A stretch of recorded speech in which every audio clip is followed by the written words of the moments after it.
Chapter 3958. It wasn't me, Huamin said matter-of-factly. Qin Chu was confused. It didn't make sense. Huamin's next words froze Mr. Qin again, but I told Yin about it and she took care of it for me. I'm smart, right? Huamin asked with a mischievous smile. Qin Chu put his hand on his forehead, sweating. Honey, you really know how to waste resources. You don't need to use a sledgehammer to kill a chicken. You think Lu Yan is a human trafficker? Qin Chu didn't know whether to laugh or cry. I just think it's a piece of cake for her. Okay, I understand. I'll tell Gao. After all, my sister-in-law helped him take care of a big problem. Should he treat us to a big meal when he's free? I want to eat crab. Huamin hadn't eaten seafood in a long time, so he was drooling. Mr. Qin was very strict about this. You can't eat it until after the baby is born. Humph. Huamin pouted. Just then, someone knocked on the door of the president's office. Come in. Qin Chu looked up at the door. Bella walked in carefully in the company's uniform suit. Sister Mian, President Qin. That's a weird name. Huamin smiled. It's easier to call you President Qin in the company. Bella was a bit embarrassed. Sit down. We're both here. Tell us about him. Huamin patted the seat beside him and asked Bella to sit down. Bella was still a bit reserved and sat beside Huamin obediently. Don't be nervous. Tell us. Huamin patted Bella's hand gently. Sister Mian, he looks normal. It's just that his memory is a bit blurry and he can't remember some things, but Mom will remind him. He doesn't talk much and rarely interacts with me and Jixin. Most of the time, he goes out with Mom to buy groceries and cook or visit the old neighbors. Everything is normal. Jixin doesn't know, right? You didn't tell him, did you? No. Jixin has a short temper. I'm afraid that if I tell him, he'll enrich him. Good job. Don't tell Jixin yet. Just keep watching. Sister Mian, is he dangerous? Will he hurt our family? Will he hurt Mom? Mom is very important to us. I really don't want anything to happen to her. Bella's IQ is quite high. She understood that Qin Chu and Huamin trusted her and gave her the mission. She had a heavy responsibility, so she had to do it carefully. I don't know what his goal is yet, but he definitely isn't Uncle Jing. I'm 100% sure of that. Huamin still felt scared when she remembered the horrifying result of the DNA test that day. Although she didn't know what had happened, she was sure that the man wasn't Uncle Jing. Besides, the man's story was full of loopholes. He made up a story about time travel to another country to fool Jixin and Mom. Jixin and Mom were easily fooled because they loved the dead Jing very much. It wasn't that Huamian didn't love Uncle Jing. She had deep feelings for him, but she had to be rational at all times. Not to mention that Jingda had come back to life. Even if anyone around her had come back to life, she would investigate this matter carefully. Based on the fact that the man was able to avoid all the cameras in the beginning, Huamian knew that he was here for a reason. But she didn't know what his real purpose was. By the way, Sister Mian, there's one more thing. I don't know if it's strange or not, but I forgot to tell you. Bella suddenly remembered something. Chapter 3959. Tell me about it. I don't know how to say it. It's a little embarrassing. Bella glanced at Huamin and then at Qin Chu, who was not far away. Honey, put on your headphones. I'll listen to it. Huamin smiled. Qin Chu was really obedient. After his wife finished speaking, he grabbed the headphones on the table and put them on. Only then did Bella start to mumble. Dad. Oh no, in the days since he came back, I don't think he and Mom, Huamian was an experienced person, so she immediately understood. He also knew why Bella was too embarrassed to say it in front of Qin Chu. And then, Huamin asked, every day when Mom is asleep, he comes upstairs. I think he's deliberately avoiding her. Then, I went downstairs to make coffee in the middle of the night and accidentally saw Mom kiss him, but he pushed her away fiercely. He didn't seem used to it, and Mom looked disappointed. I believe Dad wouldn't treat Mom like this in the past, so I think it's a little strange. Speaking of which, they're not very old. Even if they don't have sex, it's fine for them to be intimate, but that person seems to dislike intimacy. Bella observed carefully, and Huamin only nodded after hearing this. Okay, I got it. Continue to observe. Anyway, be careful. If anything goes wrong, call me immediately. Okay, Sister Mion. Thank you for your hard work, Bella. Our family is so busy that you can't enjoy a good life as a newlywed. Don't say that, Sister Mion. Thanks to you and President Sheen, I'm where I am today. Plus, Jishin is very good to me. I'm very satisfied and happy. okay, let's work hard together. After a few more words with Bella, she stood up and left the office. Mr. Sheen took off his headphones. Honey, you don't have to tell me. You can decide for yourself. Qin Shu held her hand and said gently, "Don't worry." Huamin smiled. Indeed, this matter was so private that he couldn't tell Qin Shu. Huamin smiled and didn't mention it again. Evening Han Yueyao danced in the company until it was dark. Although her feet still hurt, she tried her best to avoid being eliminated. If he wanted to get Suyu's reward, buying a car was a lie. But if he really wanted to fight for Suyu, it was a big deal. Exhausted, she returned to her dormitory, washed an apple, and ate it on her bed. Her WeChat beeped, and she immediately picked it up. She thought it was from Suyu. The result was a huge disappointment. It was that playboy, her partner, a certain Canon King. Yao Yao, are you feeling better? Are there any problems with tomorrow's live stream? No problem. Don't worry, I won't hold you back. Look, you misunderstood me again. I didn't mean that. I'm just concerned about you. Thank you for your concern. I'll try my best. Have you eaten? I'm doing an event in the neighboring city and it'll only take me 2 hours to find you. Let's eat hot pot together. I just ate. I'm not hungry. I see. Yuan Bo was embarrassed. Then I'll treat you to a bath. Han Yueyao. Do you want a beating? Han Yueyao thought it was a realm for him to say that he wanted to sleep with her and treat her to a bath. Haha. You misunderstood me again. I just want to treat you to a bath. Yuan Bo. Don't joke with me. If you can be my partner, do it. If you can't, break up or go to your agency and ask for a replacement.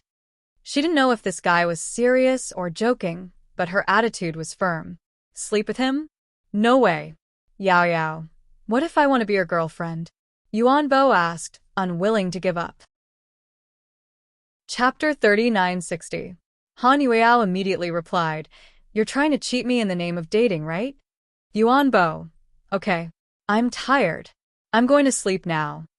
Han Yueyao didn't want to talk too much with Yuan Bo because she thought it was meaningless. No matter how handsome, rich, or fans Yuan Bo had, she didn't like him. So, whether he was sincere or not, she wouldn't fall for his tricks. In fact, Han Yueyao was sleepy, but she wanted to talk to Suyu. But she didn't want to send a WeChat message to Suyu. After a long time, she still didn't get an order from her boss. Finally, she opened Weibo and sent a private message to Suyu's account. Boss Su, I'll try my best tomorrow. Get the Bugatti Veyron ready. Ha. After leaving the message, she thought Suyu wouldn't see it since he rarely went on Weibo. But to her surprise, he had read it 1 minute after she sent the message. Han Yueyao began to look forward to it again, but to her disappointment, Suyu didn't reply to her. In fact, besides Suyu himself, the public relations department of the company would also log into Suyu's Weibo. Occasionally, she would post positive posts on Weibo for Suyu to gain the favor of his fans. So, when his colleagues saw these comments, they wouldn't reply but would tell their boss everything. Of course, when Suyu found out, it would be the next day. Meanwhile, Suyu was drinking with Shen Mingxi. After Shen Mingxi remarried Wei Ying, he did a lot of charity and public service. He seemed to believe in karma. He even donated 20 million yuan anonymously to Huamin's Mian Foundation. Of course, although the Wei family still didn't like him, they treated him much better than before. Lord Su, thank you for your generosity last time and helping me through a difficult time. Here's a toast to you. Shen Mingxi raised his glass. Let's not talk about such things.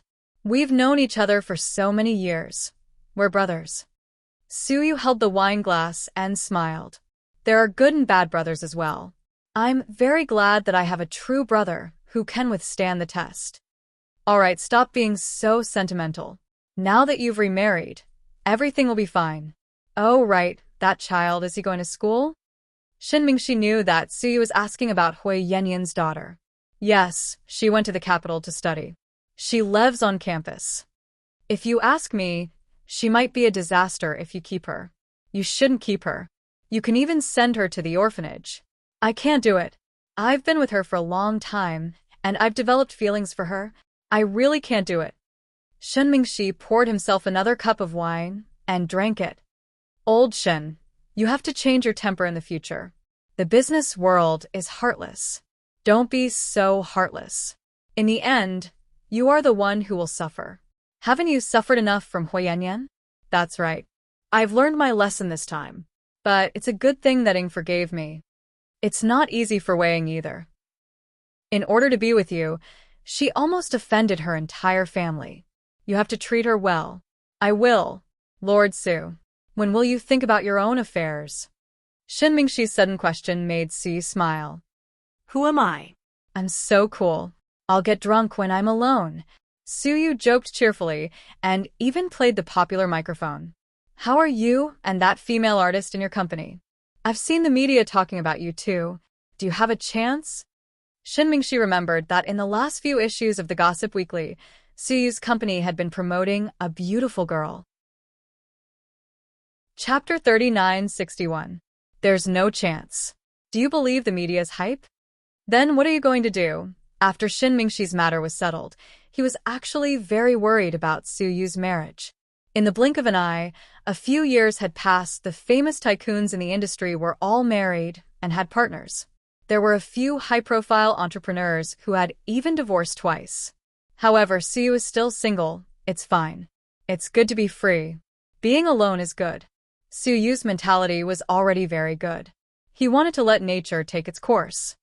Lord Su, I know some friends. They have a lot of relatives and friends. They're all single socialites. They're very outstanding in all aspects. Do you want? Before Shin Mingxi could finish his sentence, Suyu interrupted him. No need. There's really no need to force this. It's good this way. I know you're doing this for my own good, but it's not a bad thing for me. Maybe my fate hasn't arrived yet. Obviously, Suyu didn't want to talk about this. But, come bro, let's drink.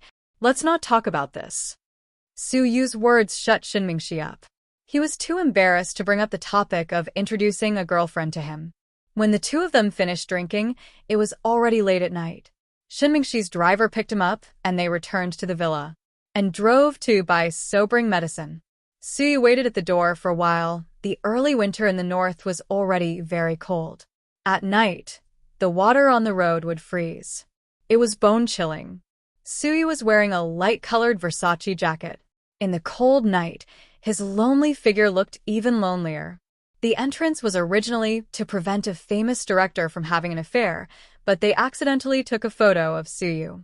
An hour later, Suyu was on Weibo's trending list. The title was Suyu on the Street Late at Night. If one clicked on it, they would see Suyu's photo.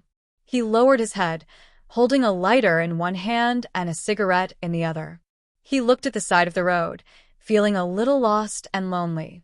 It was so late at night, but the angle was still very good. Suyu's good looks would always be a hot topic for his wife fans. Then, Suyu's Weibo was taken over. Many of Suyu's fans felt sorry for their idol. Most of the comments below were of the same opinion: take Suyu away. We won't do anything to create hype. Thank you. Lord Su, don't cry. You still have us. The one who praised me was Suyu's wife. Lord Su, I think the new female artist in your company is quite good. Why don't you try with her? Ha ha ha. Lord Su, are you planning to keep your chastity for Dr. Hua for the rest of your life? Suyu, I love you. Marry me, marry me. Suyu hadn't gotten married for so long and hadn't found a girlfriend. He was probably gay, right? Occasionally, some anti-fans would say something, but they would be scolded like a sieve.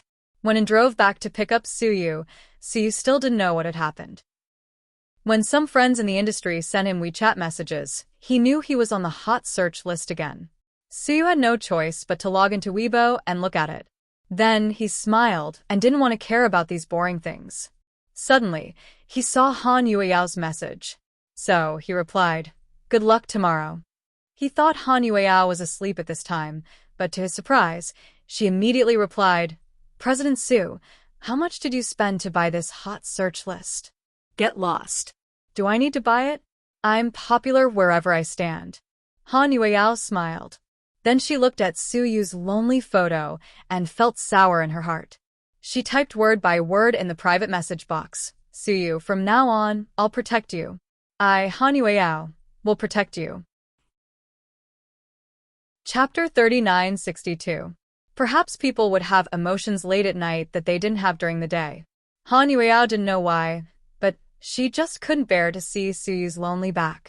That was why he was so emotional that he typed out this message. Then, like an extremely nervous child, she clenched her fists tightly. She could even hear her little heart pounding. Was she really going to confess to Su Yu? If she said it, Su Yu would be in a difficult position and she would be embarrassed too, right? She struggled for a full minute, and the changes in her mind were very exciting. Finally, she deleted the words she typed bit by bit. She was terrified. Yes, the fact that she liked Su Yu was a secret she kept to herself. She didn't even want Su Yu to know. She just wanted to keep it in her heart. It was said that Su Yu had no desire for Huamin and only loved him sincerely. So did she. She was willing to be like Su Yu. She would only keep this man in her heart and love him silently without asking for any response. Even if he would never know, but she would protect Su Yu with her actions.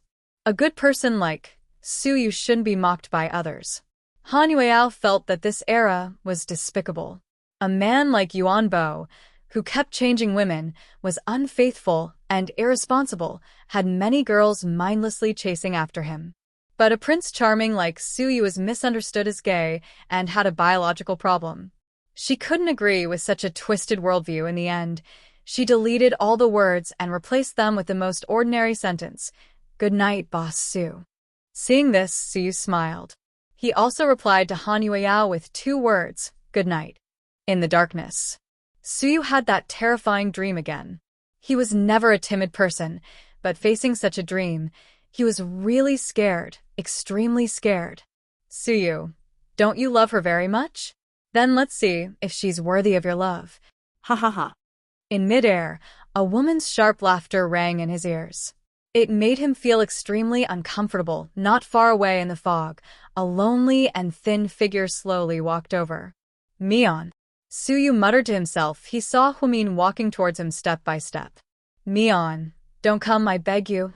Don't come, it's a trap. Su Yu roared loudly in his dream. His voice was filled with grief. Then, he heard gunshots coming from the forest. Huamin slowly fell to the ground in front of him. A beautiful red flower bloomed on her chest. Mion, don't. Once again, Su Yu woke up from his dream and touched the corners of his eyes.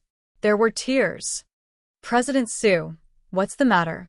Xiao En was a light sleeper. When he heard Su Yu shout, he immediately ran in. I'm fine. Su Yu's voice sounded weak and feeble. Did you have a nightmare again? Yeah, Su Yu replied and then panted heavily, as if he couldn't calm down. Is it still that nightmare? And asked carefully. It seemed that in the past month it had happened 3 times. Yes, this was the 3rd time. Su Yu had the same nightmare. He dreamed that Huamin died in front of him. To Su Yu, the scariest thing was that something had happened to Huamin. Therefore, this nightmare had been haunting him, causing him to be in deep pain. President Su, should we find a master who knows divination? I think you haven't been in a good state recently. And knew that he would definitely be scolded if he said it out loud, but he still suggested that Su Yu find a powerful master for divination. Why did he keep having the same dream? It sounded very strange. Chapter 3963. Hearing En's words, Su Yu chuckled. Don't worry about me. It's just a dream. If the paparazzi take a picture of me, I'll be on the hot search list again. I've had enough. Seeing Su Yu's attitude, and didn't try to persuade him. After the nightmare, Su Yu was no longer sleepy. He got up, took out a can of iced Coke from the living room, and turned on the TV to kill time. The next day, it was the 3rd round of Han Yueyao's live stream. If she didn't perform well this time, she would be eliminated. So, The viewership was very high this time because Han Yueyao's partner was a popular celebrity with tens of millions of fans. Suyu's team had put in a lot of effort. They were afraid that the girl's foot hadn't recovered yet and couldn't bear the pressure. So, according to Suyu's plan, the choreographer communicated with Yuanbo's team. The choreographed dance for them was more like a stage play. It was a dance with a plot and story, not a dance itself. In this way, they didn't have to dance all the time and the rhythm wasn't so fast.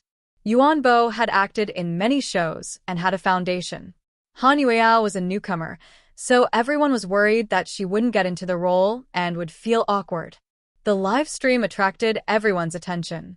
In Qin Chu's office, Huimin even asked Yang for a tablet and put on his headphones to watch the live stream. It turned out that Han Yueyao was very hardworking. She was very into the role. The result was unknown. They defeated another pair of contestants and successfully advanced to the next round. On the stage, the host asked Han Yueyao, "Now, do you have anything to say to the audience?" Han Yueyao wasn't as excited as the newcomer. She just calmly replied, "I don't expect sudden good luck. I just hope that all my efforts will pay off." Then, thunderous applause came from the audience. The host asked Yuanbo, "Do you have anything to say to the audience?" Yuanbo suddenly glanced at Han Yueyao and said, "I want to pursue Han Yueyao." This sentence caused everyone to burst into laughter. Everyone thought that this was a joke. Therefore, Yuanbo's fans started to stir up trouble after they left the backstage. Some fans of Yuanbo thought Han Yueyao got the promotion with Yuanbo's help. Now, she wanted to use Yuanbo to create hype. They even cursed Han Yueyao's company for being disgusting and despicable. Han Yueyao's agent stomped her feet in anger. Are these fans blind? It was clearly that kid who confessed on stage and was rejected.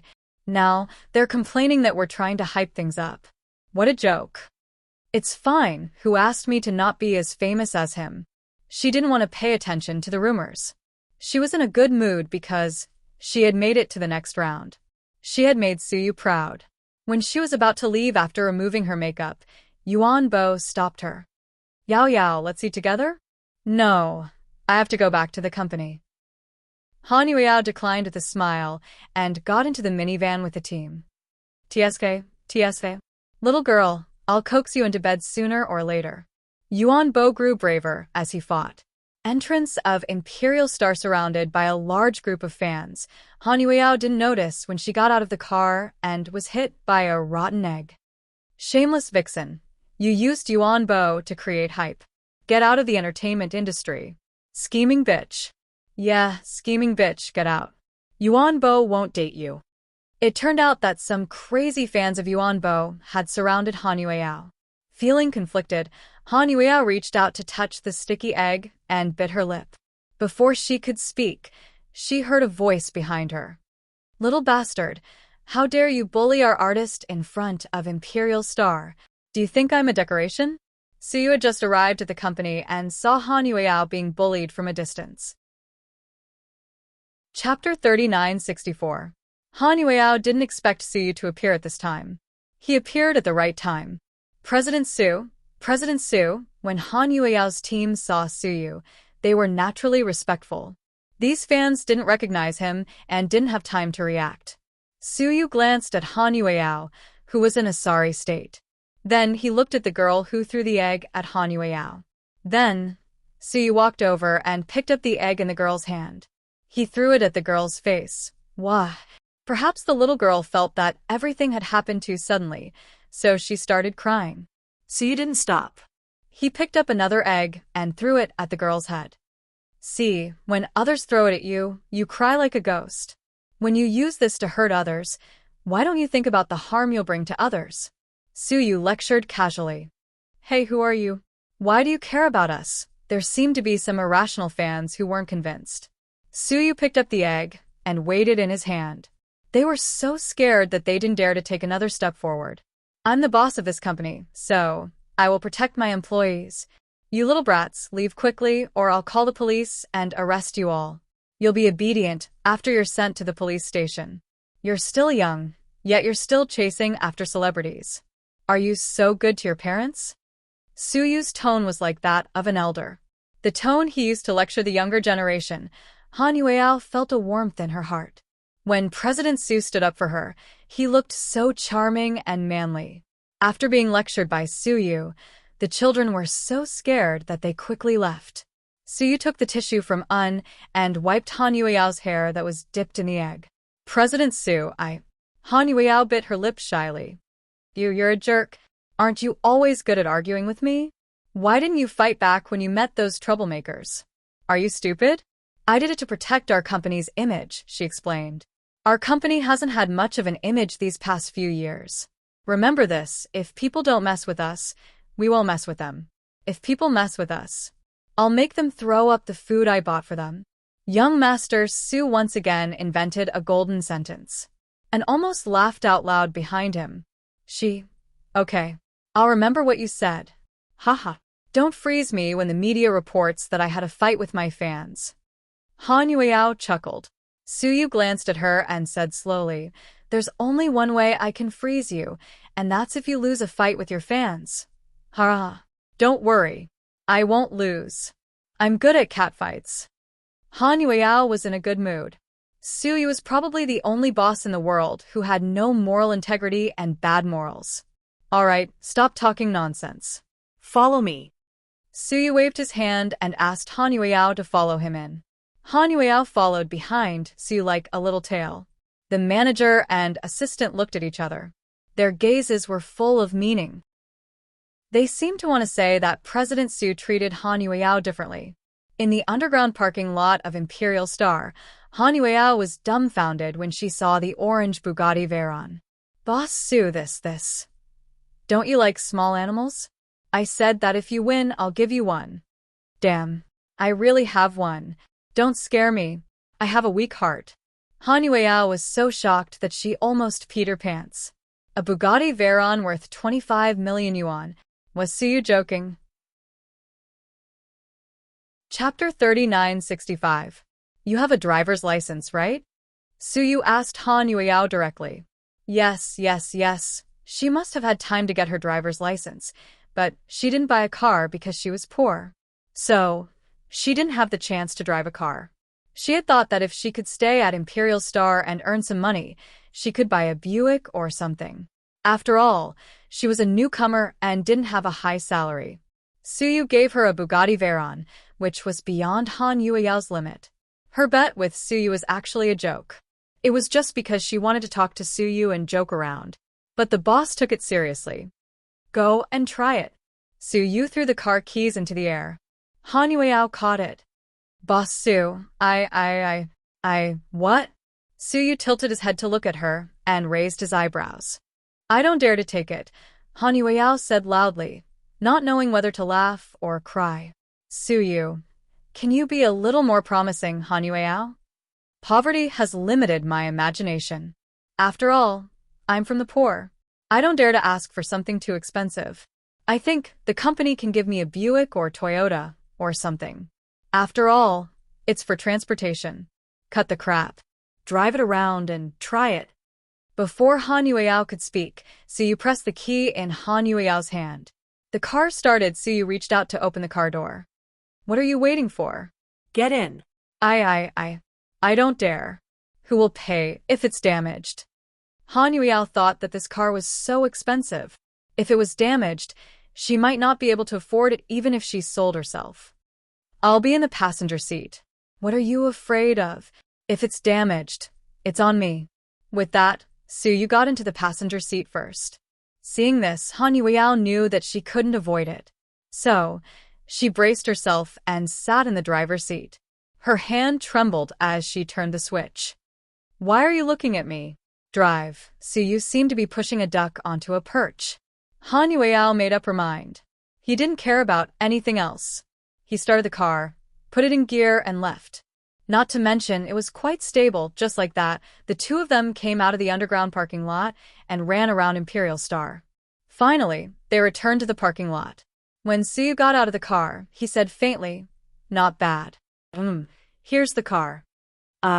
President Su, don't get so worked up. I was just joking. Haha, I don't want such an expensive car. Stop wasting time. If you agree to a bet, You must accept your loss. Since you've advanced, I'll give you the car. Gosh, but I can't even afford the gas in such an expensive car. Han Yueyao didn't know whether to laugh or cry. Refueling isn't my business. I'm only responsible for delivering the car. Also, I have conditions. I'm not giving it to you for free, Suyu said. Han Yueyao thought, capitalists are indeed cunning. I can do anything except sleep with you. Han Yueyao mocked herself. Suyu glanced at her. Sleep with you? In your dreams. Not to mention the disdain in his eyes, Han Yueyao laughed so hard that she couldn't stand straight. President Su had to admit that sometimes she was as funny as a child. I'll give you the car, but you have to sign a 5-year contract with Imperial Star. In other words, no matter how popular you are, you have to work for Imperial Star. Of course, if you want to jump ship, you have to give me back the car and pay me 300 million yuan for breaching the contract. What do you think? 300 million yuan? Are you kidding me? I won't even pay you 300 yuan. I won't jump ship. I plan to retire at Imperial Star. Han Yueyao readily agreed to the 5-year contract. After all, she didn't have any plans to jump ship. Okay, then you can drive the car. After 5 years, when the contract expires, it'll be completely yours. You can't change the name yet. You mean if I hit someone with the car, it'll be your responsibility? President Su, you're so nice. Han Yueyao smiled slyly. Suyu. Chapter 3966. What's in your head all day long? Suyu really felt that there was a generation gap between him and this girl. This young lady's imagination was so big that he was left in the dust. After getting out of the Bugatti Veyron, Han Yueyao giggled. Although the car is mine, I can't always show off. If the unscrupulous media finds out, they'll say that I'm your sugar daddy. Giving me a car is too ridiculous. Whatever. I've given you the car anyway. Suyu put one hand in his pocket, looking cool. President Su, can I treat you to lunch? You just saved me at the door. I haven't thanked you properly yet. Fine. You're in debt. Don't treat me. Suyu looked down at his watch. Let's go to the employee cafeteria. We can still make it. Just like that, Han Yueyao followed Suyu to the employee cafeteria of Imperial Star. It was a sea of people because it was a meal. However, when they saw Suyu, they obediently made way for him. Hello, President Su. Hello, President Su. Everyone greeted Suyu along the way. There were countless people sucking up to him. Seeing Suyu's arrival, they even gave up their seats for him. Suyu took Han Yueyao to the cafeteria and ordered lunch. When they sat down, Han Yueyao glanced at Suyu's plate and laughed bitterly. It was rare for the cafeteria Annie to see the boss in person. So, she excitedly gave Suyu 3 full spoonfuls of rice. It wasn't enough for one person. Even 3 people wouldn't be able to finish it. In short, whether it was rice, vegetables, or fruits, Suyu ate 3 times more than others. Am I a pig? How can I finish all this? Suyu's jaw dropped. He picked up his phone and called for the rescue team on WeChat. Boss, what's your order? Where are you? Come up here. I'm downstairs. I'm in the cafeteria. Come and find me. All right. 5 minutes later, An took the elevator up and sat beside Suyu. Come, help me finish it, Suyu said. Hee boss, stop messing around. Looking at the mountain of food, Shaoan was scared out of his wits. I'm not messing around. Go get an empty plate and share it. We'll each take half. Suyu was a person who didn't like to waste food. This might have something to do with the fact that he used to be a soldier. Therefore, even if he couldn't finish it, he wouldn't waste it by throwing it away. Instead, he called for helpers to help him eat. Shaoan originally wanted to lose weight and eat less, but after being called up by his boss, he reluctantly shared half of the food. And Suyu and Han Yueyao sat across from each other, talking and laughing. On the other side, Gao Yeruo and her friends were jealous. That little bitch Han Yueyao finally made a name for herself. Ever since she joined the reality show, her popularity has skyrocketed. I heard that her appearance fee is now hundreds of thousands, someone said. Yeah. After Su Xiaoxiao left, there's only Han Yueyao left. Yeruo, are you willing to let a newcomer bully you? Yeah. Yeruo, in terms of seniority, you came here earlier than them. In terms of looks, you're prettier than Han Yueyao. You're also our captain. This opportunity should be yours. Why should she have it? Look at how shameless she is with President Su.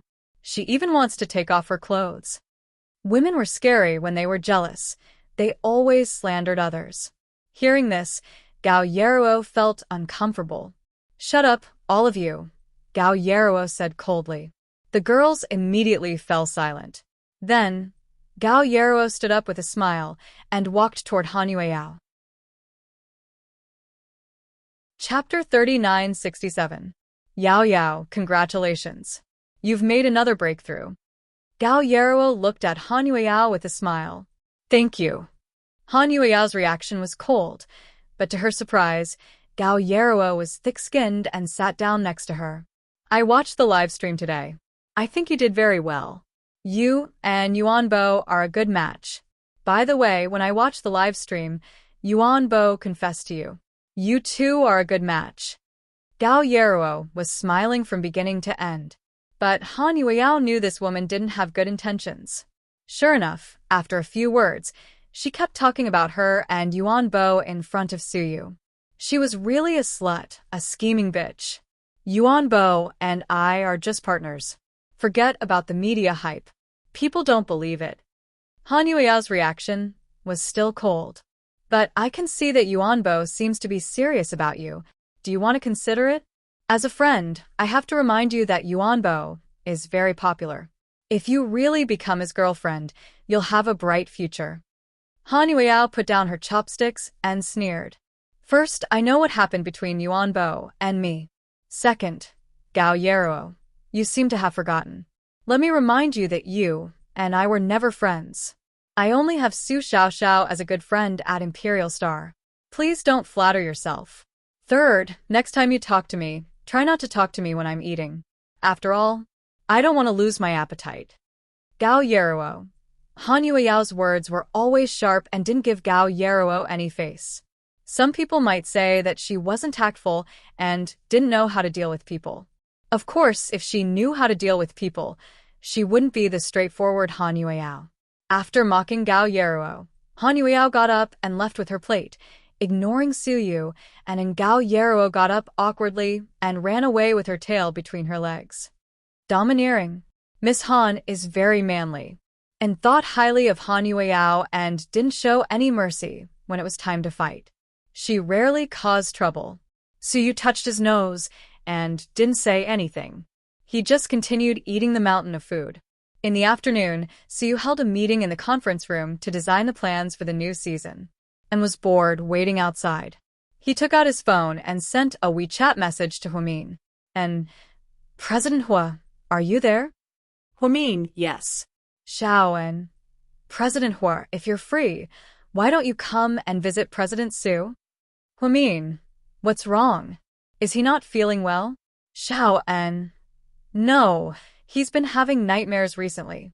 He can't fall asleep when he wakes up in the middle of the night. His sleep quality is not good. I've been working for him for a few years, but this is the first time I've seen him like this. Huamin, how long has it been? Xiao and about a month. He's been like this. He's had nightmares 3 times. Every time he wakes up, he's very sad. Huamin, what dream? And it's about you. Speaking of Suyu's nightmare, Xiaoan became hesitant. Huamin, about me. Tell me, and I know you'll tell me. And President Su keeps dreaming that something happened to you. He's covered in blood, and there's a forest and gunshots. In short, it's a very scary dream. You know what you mean to President Su. I think he might be a little haunted recently, so I want to ask him to see a master, but he doesn't believe in that. Huamin, has Suyu been under a lot of pressure recently? Huamin was a little puzzled.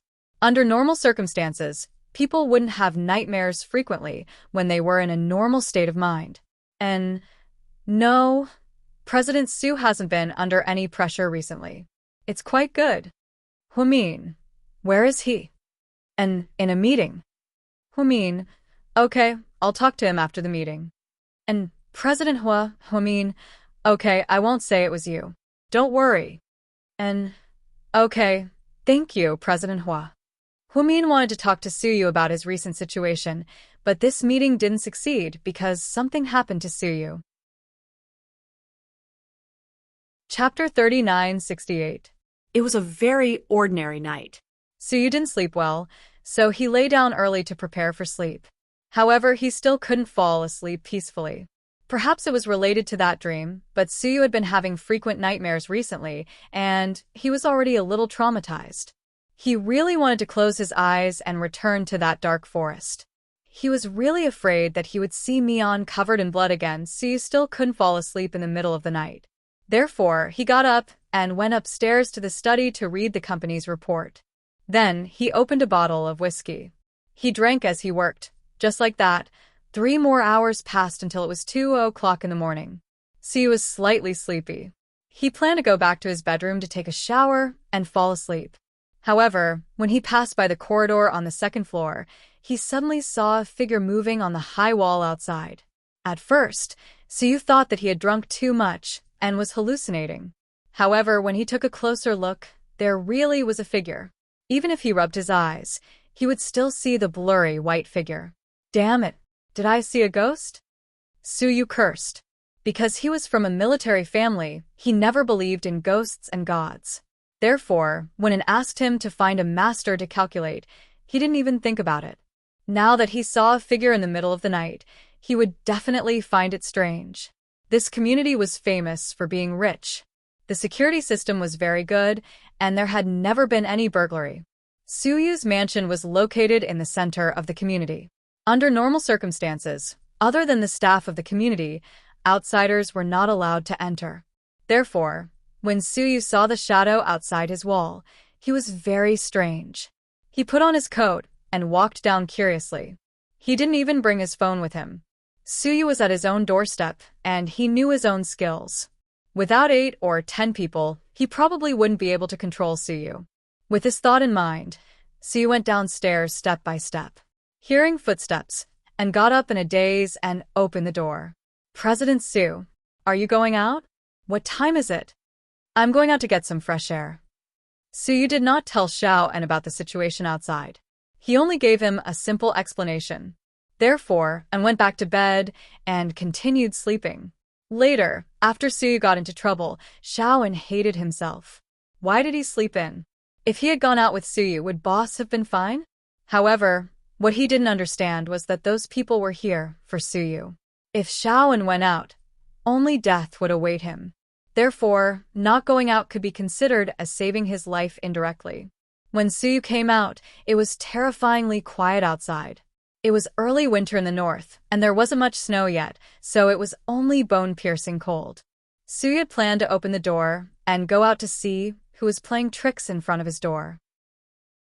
Unexpectedly, when he opened the door, he didn't see anything. Impossible. Suyu was a little surprised. When he came down from upstairs, the shadow was still there. Why did he disappear when he came out? Even if that person heard the news and ran away, he wouldn't be so fast. Suyu was wondering where the white shadow had gone. Suddenly, a voice sounded behind him. Are you looking for me? Suyu turned around abruptly and found that she was behind him. However, he didn't notice her at all. Suyu suddenly felt a chill run down his spine. Suyu thought that he was a very vigilant person. But all of this was like a fool being played in circles by others. At this moment, he could smell the scent of danger. Chapter 3969. Under the faint moonlight, Suyu was slightly stunned when he saw the person's face. Suyu, you didn't expect us to meet again in this life, did you? The woman sneered.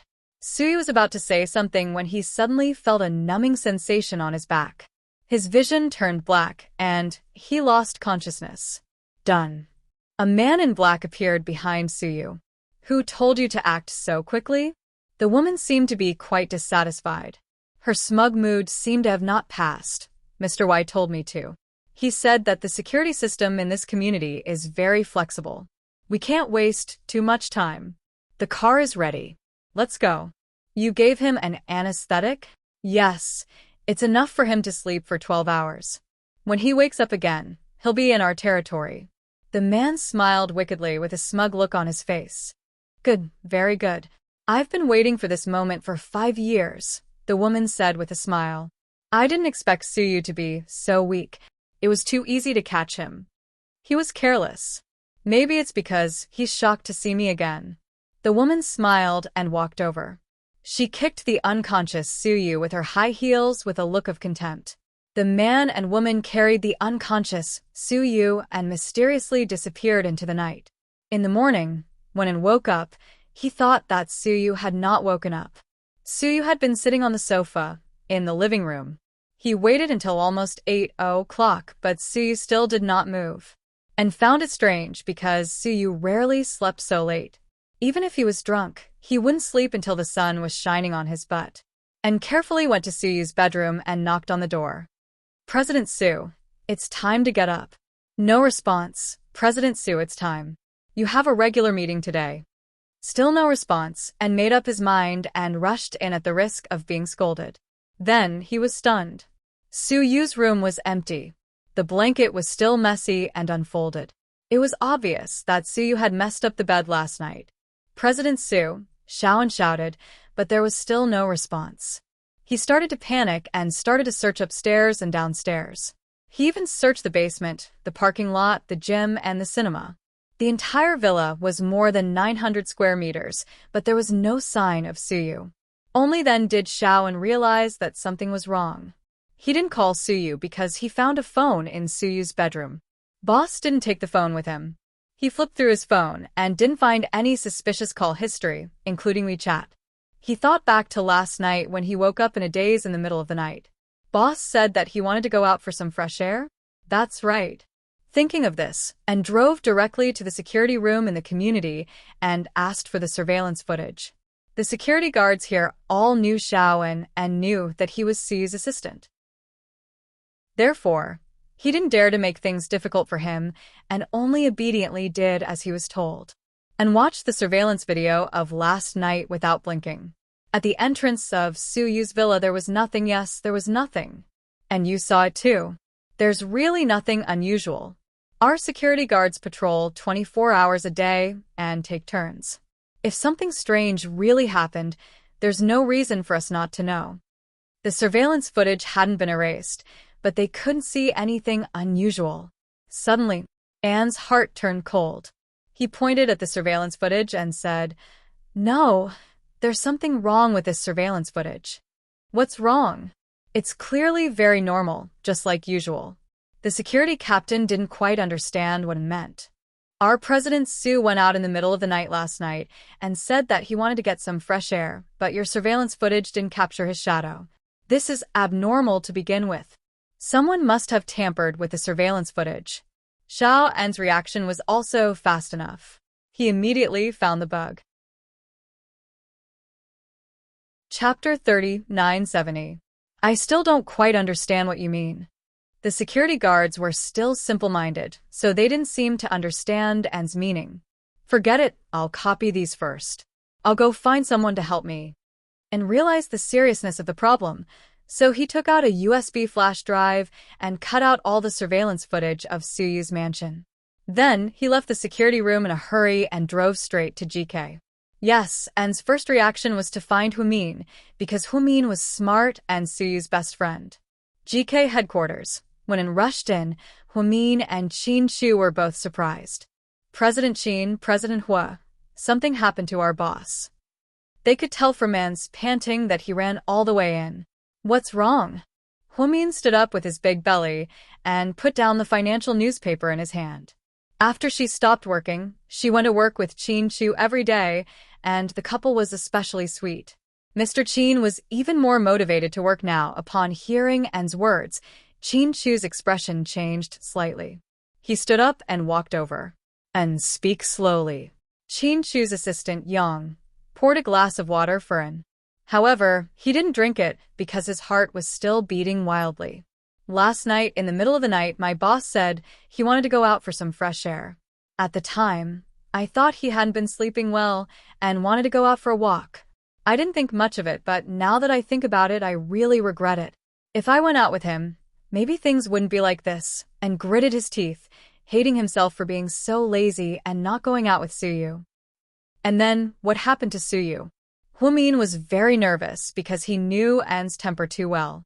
He wasn't the kind of person who liked to scare people, and had a calm personality and had been by Suyu's side for many years. If it wasn't something serious, he wouldn't have come to GK's headquarters without caring about his image. After all, Suyu and Chin-Chu used to be rivals in love.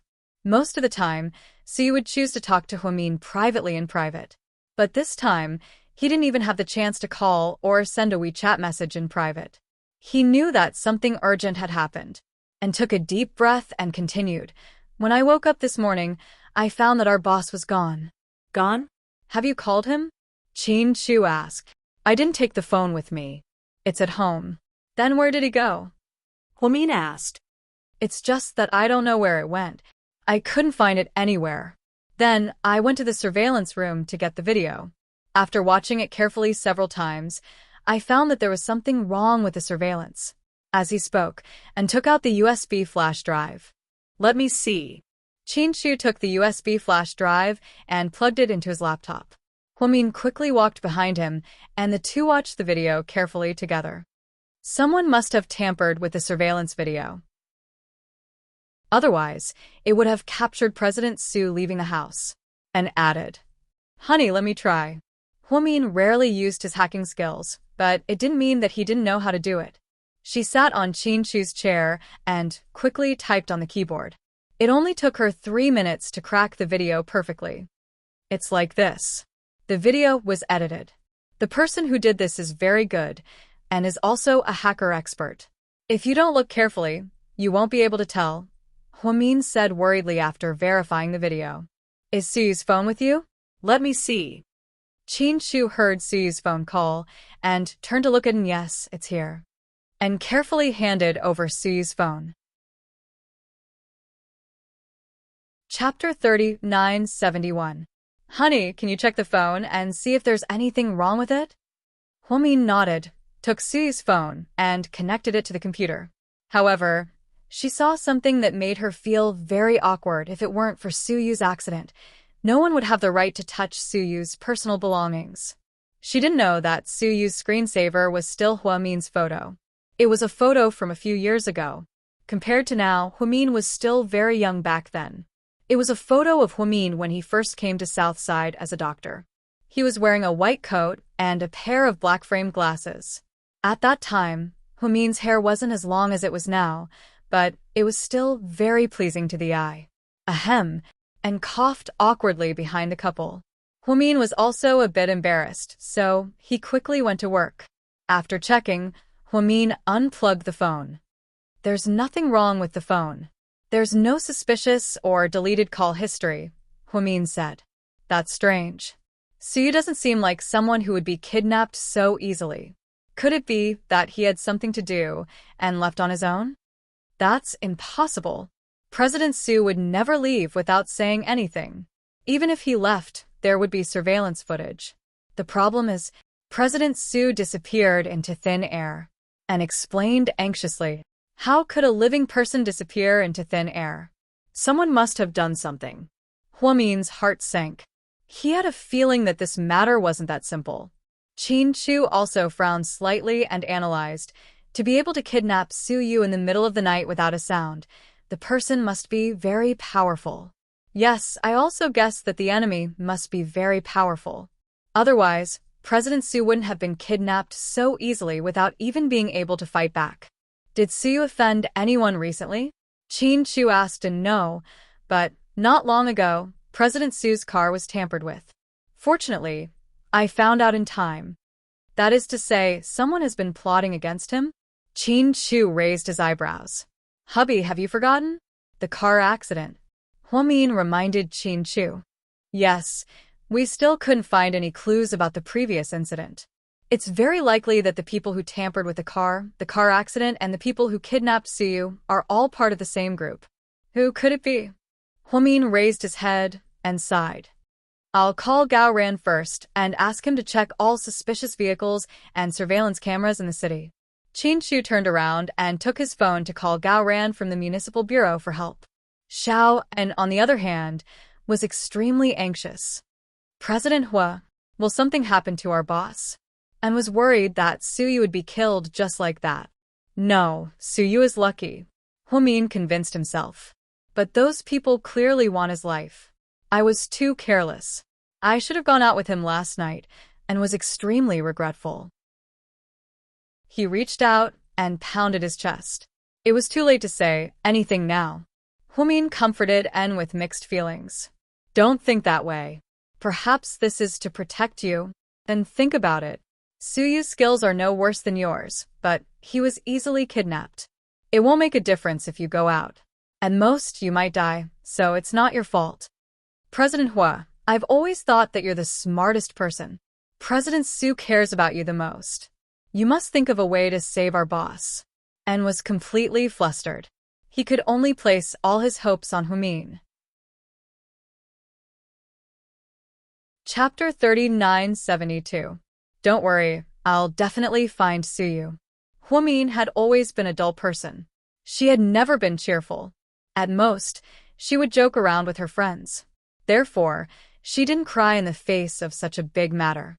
She didn't sit on the ground and cry in grief either. She only gave in a very simple sentence, I'll definitely find Suyu. Facts proved that actions were always more important than verbal promises. Huamin used her actions to prove her promise. Of course, to her, Suyu was as important as family.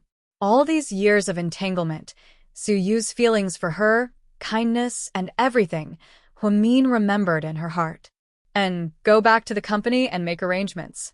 Don't let the company fall into chaos. Huamin remembered that no one was in charge of Suyu's company. President Hua, I'm just a bodyguard and an assistant. You know, I've never asked about work all these years. Aren't you forcing me to do something beyond my ability? Xiao then looked troubled. He never knew how to do business, but he knew how to fight. Huamin sighed slightly. This is no small matter. How about this? Give me the contact information of the Vice President of Imperial Star. I'll explain some things. As for the specific next step, I still have to discuss it with Wei Liao, Tang Chuan, and the others. Okay. And found the number of the Vice President of Imperial Star from Suyu's phone and handed it to Huamin. And you call him? Because you're Suyu's assistant. Everything you say has power. But I don't know how to say it. And looked troubled. I'll teach you. Okay. Under Huamin's instructions, and called the Vice President of the company. The gist of it was that President Su had gone on a business trip for a few days to deal with some urgent matters. The company was temporarily handed over to him to manage. He would not take on any big projects, but the small ones would continue. Actually, the company's operations were no longer the same as before. There was no need for the CEO to do everything himself. In a real big company, you just have to find a few capable executives, and then you have to make them understand, and everything will be okay. Therefore, Huamin wasn't worried about the operation of Imperial Star, but this method might work in the short term, but it definitely wouldn't work in the long term. The date of Suyu's return was a mystery. Huamin didn't even dare to think about whether Suyu's life would be in danger. What was the purpose of those people capturing Suyu? Was it revenge? A life for a life? Or extorting a huge sum of money? Or did he have other motives? He didn't know any of this. After that, Huamin looked at the nervous and have you not eaten yet? And shook his head tiredly. A rumbling sound came from his stomach, and his honest face flushed slightly. Yang. Madam. Yang quickly opened the door and came in. Take in to the dining room for breakfast. President Hua, I'm not hungry. I can't eat. And was very angry. If something happened to Suyu, his sky would collapse. You'll only have the strength to think about how to find Suyu after you eat. We can't collapse before that. Huamin was always so persuasive. He persuaded and to eat with just a few words. Qin Shu also ended the call with Gao Ran. How is it, honey? Gao Ran has investigated, but no clues? Huamin guessed. Yes, there are no clues. These people are very powerful. They kidnapped Suyu and planned this for a long time. After hearing that Gao Ran couldn't find anything, Qin Shu was in a bad mood. Suyu, This love rival had become Qin Chu's most special friend. Honey, what should we do now? Should we tell Auntie Sue and the others? Humin felt very confused and didn't know what to do. Chapter 3973. Of course we can't keep such a big thing a secret. Call Lord Sue and the others and tell them. Then, Lord Sue must be very sad. Humin thought about how an old man like him would feel if he knew that something happened to his precious grandson. Then I'll call him. No, I'll do it. Humin knew that he was more suitable because Humin had lived with the Sue family for more than a year. He was very familiar with all the members of the Sue family. Then tell Tang Chuan, Wei Liao, Xiao Wei, and the others to come over. Let's discuss what to do. Okay. Qin Chu nodded, and the couple split up. Lord Sue was still in Jing City, but when he heard that something happened to Suyu, he took a private plane back with Mr. Sue. Mrs. Sue, on the other hand, ran directly to GK from South Side, her face pale. Tang Chuan, Qin Ning, Wei Liao, and Jiang Xiaowei arrived half an hour later. When everyone heard that Suyu was missing, almost all of them put down their work and ran to GK headquarters. The atmosphere in GK's president's office was very heavy. Lady Sue held a tissue in her hand, tears streaming down her cheeks. Mian, do you think anything will happen to Mayu? I'm so scared. If anything happens to him, I don't want to live anymore. I can't bear to see my son die before me. Lady Sue's cries were heartbreaking, and everyone felt even worse after hearing what she said. Auntie, Lord Sue will definitely be fine. He will be blessed by God. Wei Liao comforted. Yeah, Annie, did you forget the blind old man who told our fortunes when we were young? He said that Lord Sue was destined to be rich and have children. Tang Chuan really wanted to dig up what happened 700 years ago. Auntie, don't cry. Let's discuss what to do first. Huamin reached out and placed his hand on the back of Lady Sue's hand. Gao Ran was the last to arrive, and he had a lot of documents in his hands. Any news? Seeing Gao Ran come in, he quickly stood up. This is all the information I can find. Gao Ran didn't look too good, and he put down the documents in his hand. Humin, he picked it up. We found all this. Yeah. That's why we don't have any clues. This group is very powerful, and they should be a high-level criminal gang. There must be a hacker in their group, so they hacked into the surveillance system without leaving any trace. Also, there must be more than one master of martial arts who could kidnap Suyu. That's why they could kidnap Suyu. But we can't rule out the possibility that it's someone we know, Gao Ran analyzed. Huamin stood up slowly. I agree with Gao Ran. There must be several masters who could kidnap Suyu so easily. But there are too many of them, and they might be discovered, so the kidnappers might not do that. Then there's the second possibility, which is that Suyu might know one of them and let his guard down. That's impossible.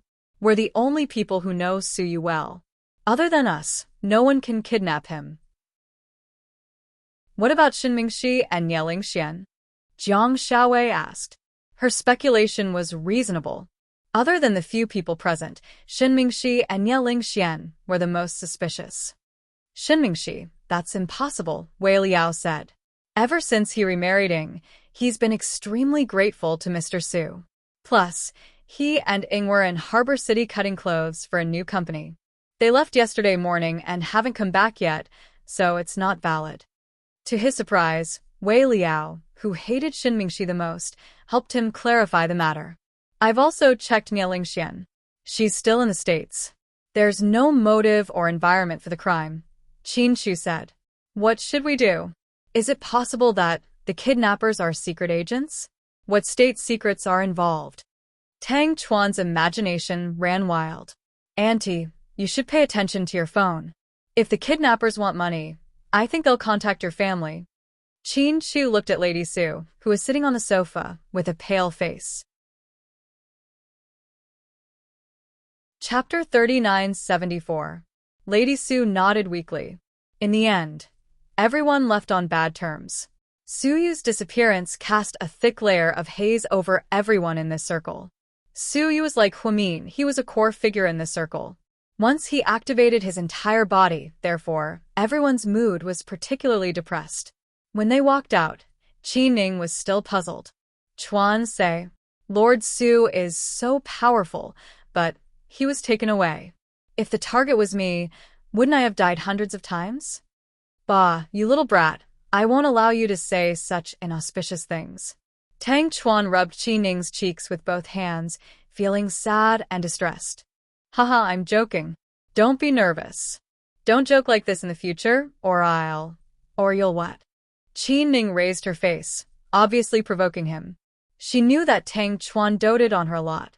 Usually, he didn't even dare to speak too loudly, afraid that he would scare the little princess. Or I'll spank your butt with a wooden board with such a long nail. Then I'll spank your butt until it bleeds, Tang Chuan threatened. Okay, Mr. Tang, stop bragging. Let's just enjoy ourselves.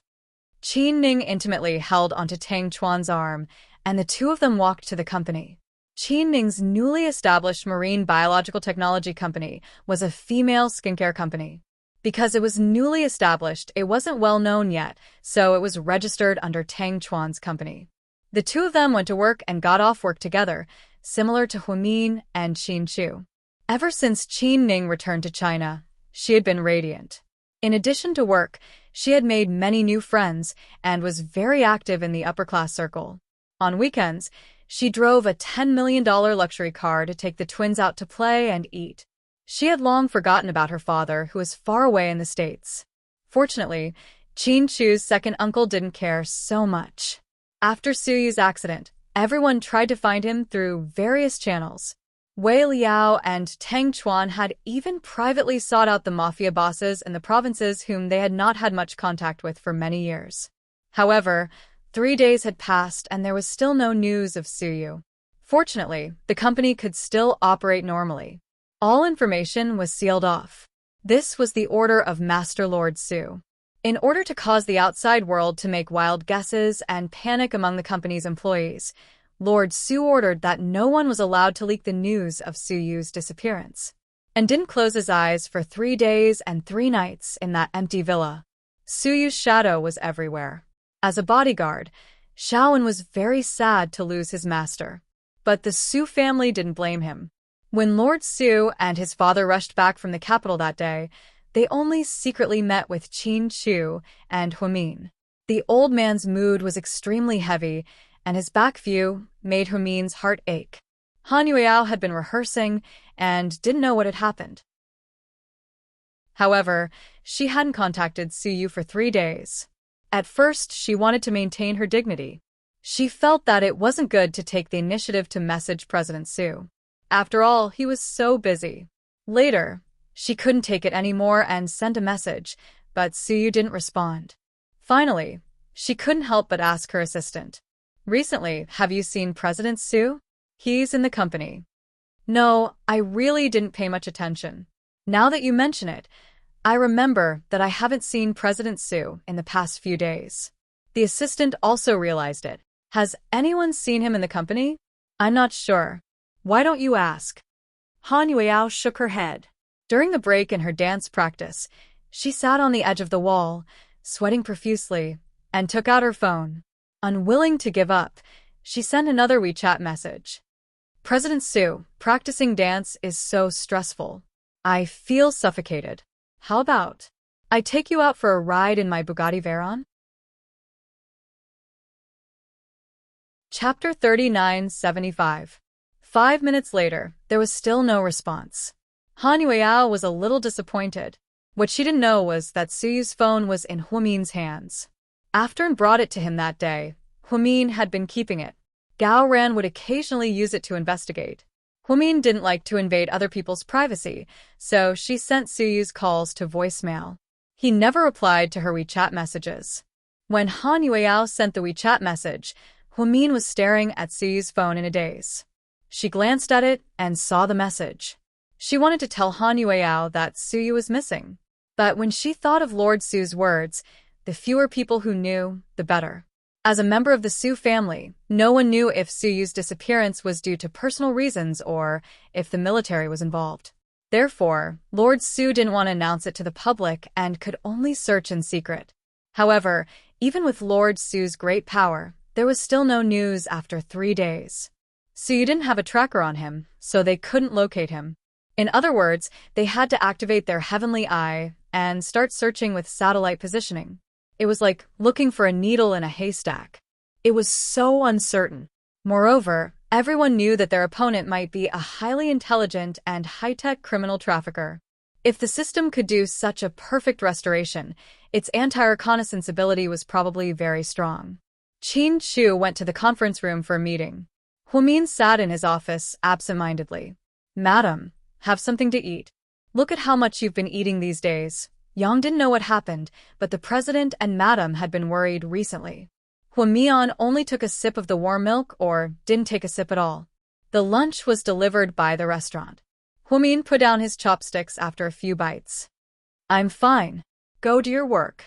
At this moment, Huamin's phone rang. It was a video call. Mommy, Little Bean's chubby little face was especially cute in front of the camera. "Little Bean, are you on your lunch break?" "Uh-huh, I did very well today. I ate 2 servings of rice." "Wow, that's great. Where's Big Sis?" "My sister isn't as awesome as I am. She's a picky eater. She picked out all the carrots and cabbages and only ate the meat." "The two of you, remember what your mother said. You need to have a balanced diet." I know. Handsome Su said that if we eat well, he'll take us to Tokyo Disneyland at the end of the month." "When did he say that?" Huamin's heart skipped a beat. "Last week, when I was video chatting with him, my sister and I wanted to go to Disneyland, but the U.S. is too far away and unsafe. Handsome Su said he's going to Tokyo for a meeting at the end of the month, and he can take us with him. He even said he'll help us convince Mommy." Huamin didn't say anything after hearing that. His heart grew heavier. "Mommy, did Handsome Su ask you for permission? Did you approve it?" "My sister and I will be obedient. My sister has money, so we won't spend Handsome Su's money. I also promise you that I won't eat desserts for a month, okay?" Little Bean video chatted to ask if Su told Huamin about going to Japan. The world of children was so simple. They only knew how to eat, drink, and have fun. Even if they were genius twins, they were still naive children. They didn't know that something had happened to Suyu. "Suyu, he told me." Huamin's emotions were complicated, and his voice was choked with sobs. "Do you agree?" Little Bean asked carefully. It was obvious that she was afraid of her mother. "Yes, when Uncle Su comes back from his business trip, I'll ask him to take you." Huamin tried to control his emotions so that he wouldn't lose control in front of his children. "Yay. That's great. Mommy, I love you." Ha. "I'll tell Handsome Su the good news later." Little Bean was so happy that she danced. Chapter 3976. Little Bean's words made things worse, and Huamian's heart sank even more. "Little Bean, don't video call or call Uncle Su for the next few days." "Why?" Little Bean didn't understand. She tilted her head and looked at her mother, seemingly a little dissatisfied. "Because Uncle Su is on a business trip. He's very busy and doesn't have time to chat with you." "Huh? Why didn't he tell me that?" "You're just a kid. Uncle Su can't tell you everything. Anyway, don't ask about adult things. You and your sister can focus on school." "Okay, Mommy, you have to keep your word. When Handsome Su comes back from his business trip, you have to agree to let him take us to Japan." "Okay, as long as he comes back, I'll agree." Huamin felt like she couldn't continue. She didn't wait for Little Bean to say goodbye and hurriedly hung up the video call. She was extremely upset. Outside the office, Qin Shu came back from a meeting and looked at Huamin through the glass window. He was also worried. "She still didn't eat anything?" Qin Shu asked Assistant Yang. "Yeah, she still didn't eat anything. She didn't even drink the milk I warmed for her." "Okay, I got it." "President Qin, what's wrong with Madam? It's rare to see her like this. She seems to be very angry." Even Yang could tell that Huamin was very strange these 2 days. "It's okay, let me do it." Qin Shu took the freshly warmed milk from Yang and walked in. "You can't not eat anything, the child has to eat." Qin Shu carefully placed the milk on the coffee table in front of Huamin. Huamin only reacted when she heard her husband's voice. Honey, I'm really not hungry. It's not for you, it's for the child. Yu Yao is hungry. This was the first time Qin Chu called Huamin the child's name. Because the child didn't have a nickname, he called him Yu Yao. Huamin's heart skipped a beat. Maybe her husband convinced her. She picked up the glass of milk and slowly drank it. The couple didn't say much. Qin Chu knew that Huamin was smart. She understood everything he said. If she can't get over it, it's useless no matter what you say. In fact, Huamin couldn't get over it either. There was no news of Suyu, and he didn't even know if he was dead or alive. Qin Chu was also in a bad mood. He only hoped that this was a simple kidnapping. He thought that Suyu would go undercover and fight a battle of wits and courage with the kidnappers before returning safely. Inside the school after hanging up the video call, Little Bean was a little confused. Sis, don't you think that Mommy is a little strange? Pudding didn't show up when Little Bean was video chatting with Mommy, but she heard everything. Yes, a little. You noticed it too? Little Bean leaned over and looked at Pudding. Mommy's voice is a little strange. She doesn't sound happy. I wonder if she had a fight with Daddy? Pudding guessed. That's impossible. The whole world knows that Daddy doesn't have the heart to make Mommy angry. How could they have a fight? I think it's because Mommy is about to give birth to a little brother. What's it called? Prenatal mania. Pooh. Don't talk nonsense. I've heard of prenatal depression, but I've never heard of prenatal mania. Pudding admired her sister's ability to make up stories. Those who didn't understand would be stunned by her sister's lies. Of course, Gao Buiyuan was one of the biggest victims. Anyway, I think Mommy is a little strange. We'd better stay away from her, Little Bean muttered. I'm going to Andy Weiying's house after school. Do you want to come? You must have an appointment with Yunchu. That's his Annie's house. I'm not going. Little Bean tilted her head and walked away. Shaking her head helplessly, Pudding picked up her WeChat and sent a message to Suyu. Handsome Sue, Mommy said you're on a business trip. Come back soon. Little Bean, and I will miss you. Chapter 3977. The whole city seemed to be gloomy because of Suyu's disappearance. Sea City had been cloudy these days, but it didn't snow. The gloomy atmosphere made people irritated. It was hard to be in a good mood. What they talked about the most in the group was their progress in finding Suyu every day. Wei Liao and Tang Chuan put down almost all their businesses to find Suyu. Gao Ren used his power in the Municipal Public Security Bureau to try to find a breakthrough. Qin Chu even contacted Rick and used some foreign videos to see if he could find anything. No, we haven't found anything yet. If we find anything, I'll tell you immediately. I understand. Money isn't a problem. I'll do whatever it takes. Don't worry, I know how important he is to you. Rick spoke to Qin Chu in fluent English. After hanging up, Rick turned to look at Lu Yan. You were talking to my brother-in-law, right? Lu Yan smiled. You even know this? Don't tell me you installed a bug on my phone as well? Rick's face was cold. Lu Yan looked at him with disdain. Come on, I'm not that low. Isn't it easy to guess? My brother-in-law is your only friend. Rick. Now it was Rick's turn to feel awkward. Lu Yan's sharpness was well-deserved. All right, enough nonsense. Let's talk about our cooperation first. Rick changed the topic. He didn't expect Suyu to have anything to do with Lu Yan, so he didn't tell Lu Yan about it. Lu Yan had agreed to take this job mostly because of her brother-in-law. Otherwise, she wouldn't even want to make 1 billion because she hated seeing that bastard Cassius. Cassius is most afraid of you. Rick immediately looked up at Lu Yan, who was applying lipstick in front of a small mirror. Yeah, continue. Caslias has been in Colombia recently. Because it involves my partner, I have no choice but to do this. I'm afraid you'll have to make a personal trip. There's no other way. Transfer the rest of the money to my Swiss account. Shouldn't you give it to me after you're done? Rick was speechless. Are you kidding me? I always collect the money first. Seeing the money gives me motivation. Otherwise, I really don't want to take another look at that damn pervert. After putting on makeup, Lu Yan put the Chanel lipstick in her purse. Money is not a problem. I will transfer it now. When do you plan to go to Colombia? Lu Yan looked down at her watch. I'll take my private jet there in half an hour. But let me make this clear, if I use any extreme means, don't blame me for leaving you a mess. For example? Rick was unsure. For example, when you blow up that pervert, you accidentally blow up your partner. Rick. Ms. Lu Yan, I'm not married yet. Please call me Queen Lu Yan. Rick, I know you're a bomb genius, but can you not use a bomb this time? I'm afraid it'll hurt my goods. Rick was also in a terrible fix.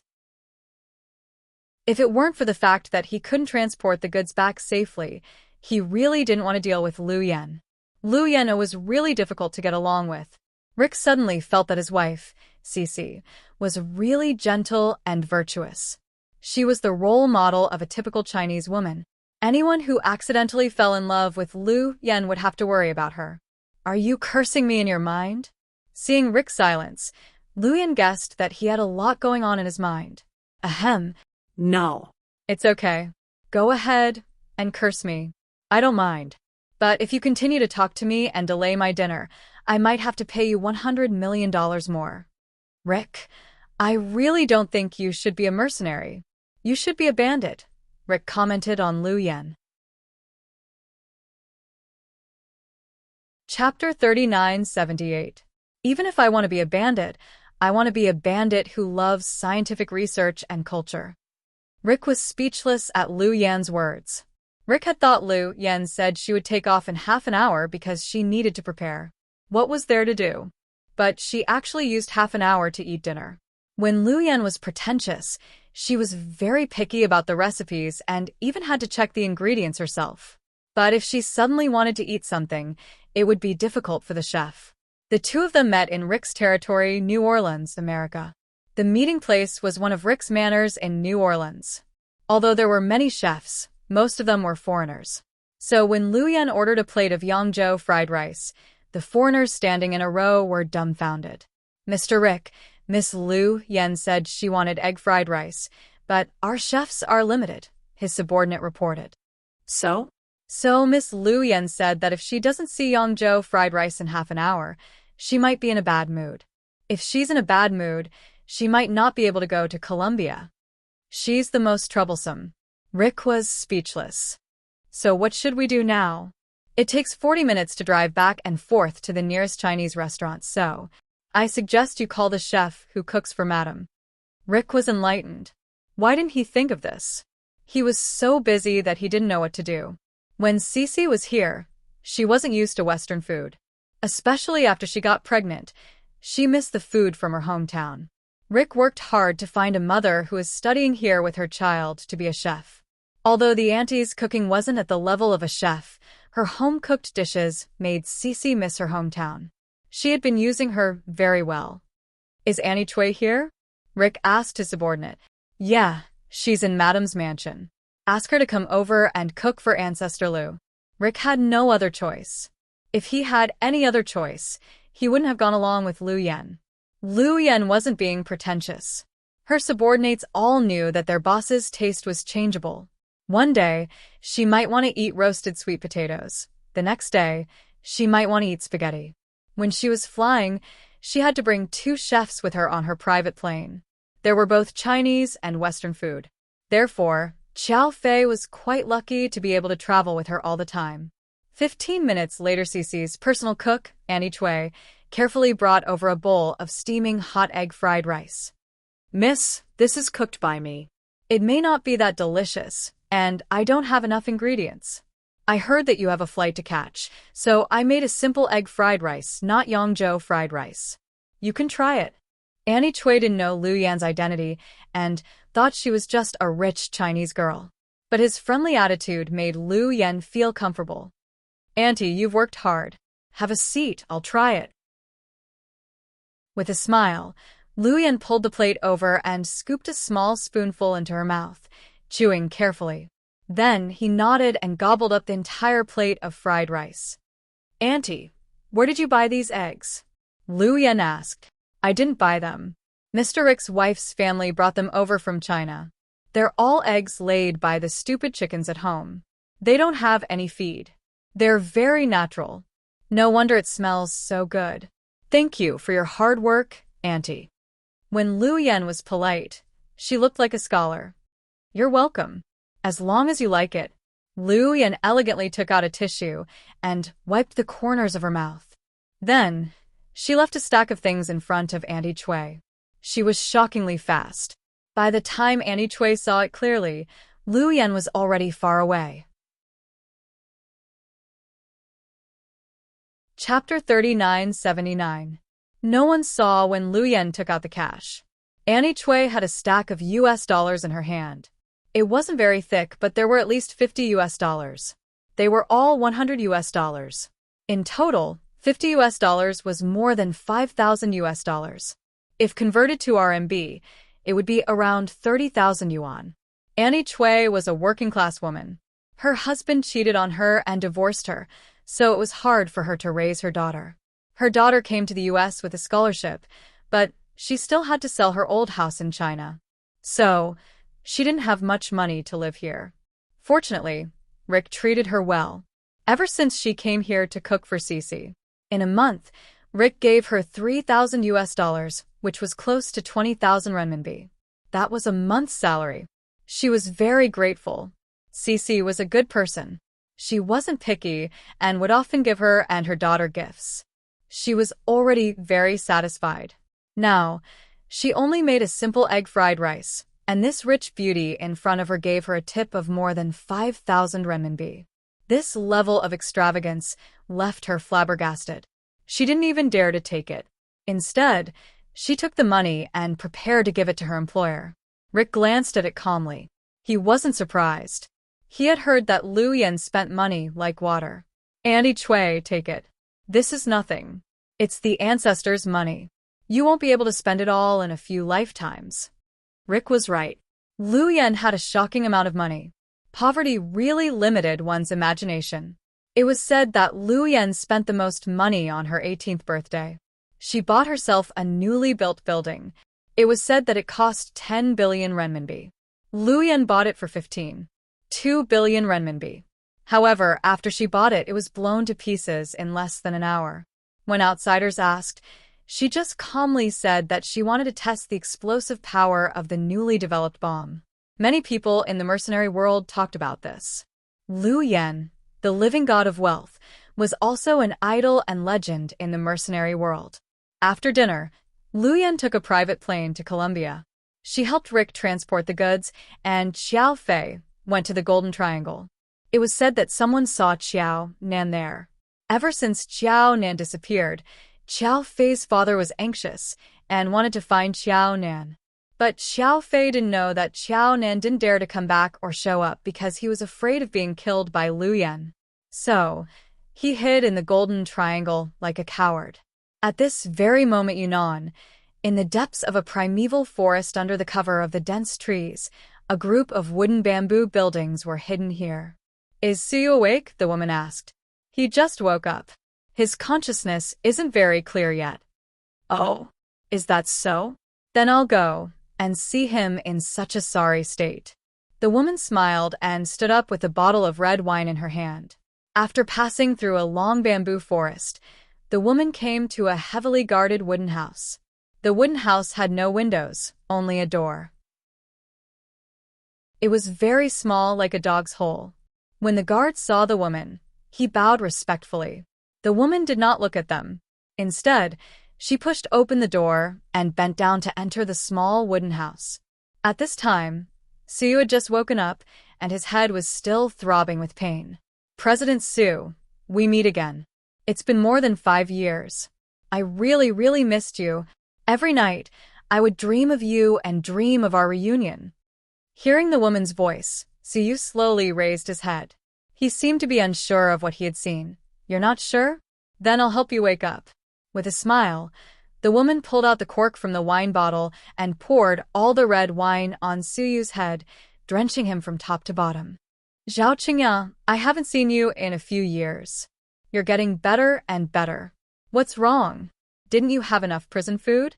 Suyu ignored the red wine on his head and chuckled. Chapter 3980. Now, Suyu was certain that the person he saw that night was Zhao Qingya. That was why he was so shocked that he didn't notice the person behind him and the anesthetic needle flying at him. Everything happened too fast, in the blink of an eye. To be honest, if this woman didn't appear in front of him of her own accord, Suyu would have completely forgotten about this person's existence. 5 years ago, Zhao Qingya was a very popular actress. At that time, Jian Tong wasn't famous and Mian Mian had just joined Imperial Star. Nie Lingxian hadn't become the best actress yet because Zhao Qingya was pretty and good at acting. She became one of the most popular actresses that year. Imperial Star also supported her. However, Zhao Qingya only wanted to sleep with Suyu. She failed to confess to him many times and then framed Huamian. Because she found out that Suyu liked an average-looking female doctor at Southside, she was jealous and used all kinds of methods. She was extremely despicable. Suyu warned her several times, but she didn't listen. In the end, after she failed to frame Humin, Suyu was furious and sent her to prison. Of course, it was also to let her reflect on her mistakes in prison. What Suyu didn't know was that Zhao Qingya was released from prison for medical treatment because of her illness after a year in prison. Since then, there had been no news of her. The person who shouldn't have appeared. Suyu knew Zhao Qingya's purpose very well. She was probably here for revenge because now it wasn't just because Suyu sent her to prison for more than a year. It also involved an innocent life, and that was Zhao Qingya's younger sister, Zhao Xia. Back then, her sister was famous but suddenly went to prison. The rumor said that it was because the CEO of Imperial Star, Suyu, fell in love with the female doctor at Southside, Huamin. So, in order to please his new girlfriend, he killed Zhao Qingya. Of course, it wasn't true. It was all made up by some unscrupulous small media outlets and some imaginative netizens. Unfortunately, Zhao Xia believed her. She was still a college student at that time, and she wanted to avenge her sister. He had no power or influence, but he wanted to trip up Suyu. So, he could only choose the most impossible method. She committed suicide in Suyu's mansion and used public opinion to frame Suyu as the murderer. She couldn't explain herself. Fortunately, it was Suyu's birthday that day. He went to see Huamin alone, so he had the opportunity to clarify things. Therefore, Zhao Xia's plot did not succeed. She had sacrificed her life for nothing. Later, after Zhao Xia's death, Suyu felt sorry for the Zhao family and even compensated them with a huge sum of money. Unexpectedly, Zhao Xia's boyfriend, the male Dr. Lu Zihai, came back to avenge his girlfriend. This led to a series of conspiracy theories after Lu Zhi's crushing defeat. He once again fled overseas with his tail between his legs. Before he left, he even warned Huamin that this matter was not over. At that time, Lu Zhi must have known that Zhao Qingya would come back for revenge, right? Yes, everything had happened a few years ago. Now that Suyu thought about it, it felt like a lifetime ago. If he didn't see Zhao Qingya in person and this familiar face, he really would have forgotten about this grudge. Shut up. You bastard, you almost killed me. You also killed my innocent Xia. People like you don't deserve to live in this world. You should go to the 18th level of hell. Zhao Qingya's eyes were filled with deep resentment. She was so agitated that she used the empty wine bottle to hit Suyu's head. Instantly, the wine bottle smashed into pieces. A flower of blood bloomed on Suyu's head instantly. Suyu felt his head go numb. His body swayed, and he fell to the ground. Chapter 3981. Aren't you very powerful? Aren't you the young master of the Su family? Aren't you omnipotent? Haha. Zhao Qingya looked at Suyu, who was being tortured, and laughed maniacally. The thrill of revenge swept through her body, and she even felt that every cell in her body was waking up. Cut the crap. Kill me if you want. I don't have time to reminisce with you. Suyu's voice was very weak. He couldn't fight back because Zhao Qingya had become stronger. It was because Suyu was still under the anesthesia. He had just woken up, but his hands and feet were still controlled by the drug and couldn't coordinate well. Therefore, even though he saw the wine bottle Zhao Qingya threw at him, he couldn't fight back. Suyu couldn't fight back. You want to die so soon? You're so spineless. President Su, tell me, Are you a coward? Zhao Qingya squatted on the ground and reached out to pull Suyu's bloody hair. I don't know if I'm a coward or not, but I know you're a bitch. Suyu rarely cursed, but Zhao Qingya was really annoying. Back then, he was so annoyed that if she wasn't an actress in his company, he would have kicked her out. However, this woman didn't learn her lesson and kept doing extreme things. Do you regret not killing me in prison back then? Zhao Qingya smiled so you didn't say anything. His head was starting to hurt. He didn't know if glass shards had entered his scalp, but he felt very tired and in pain. You saints, you're doing dirty things while telling us to turn over a new leaf.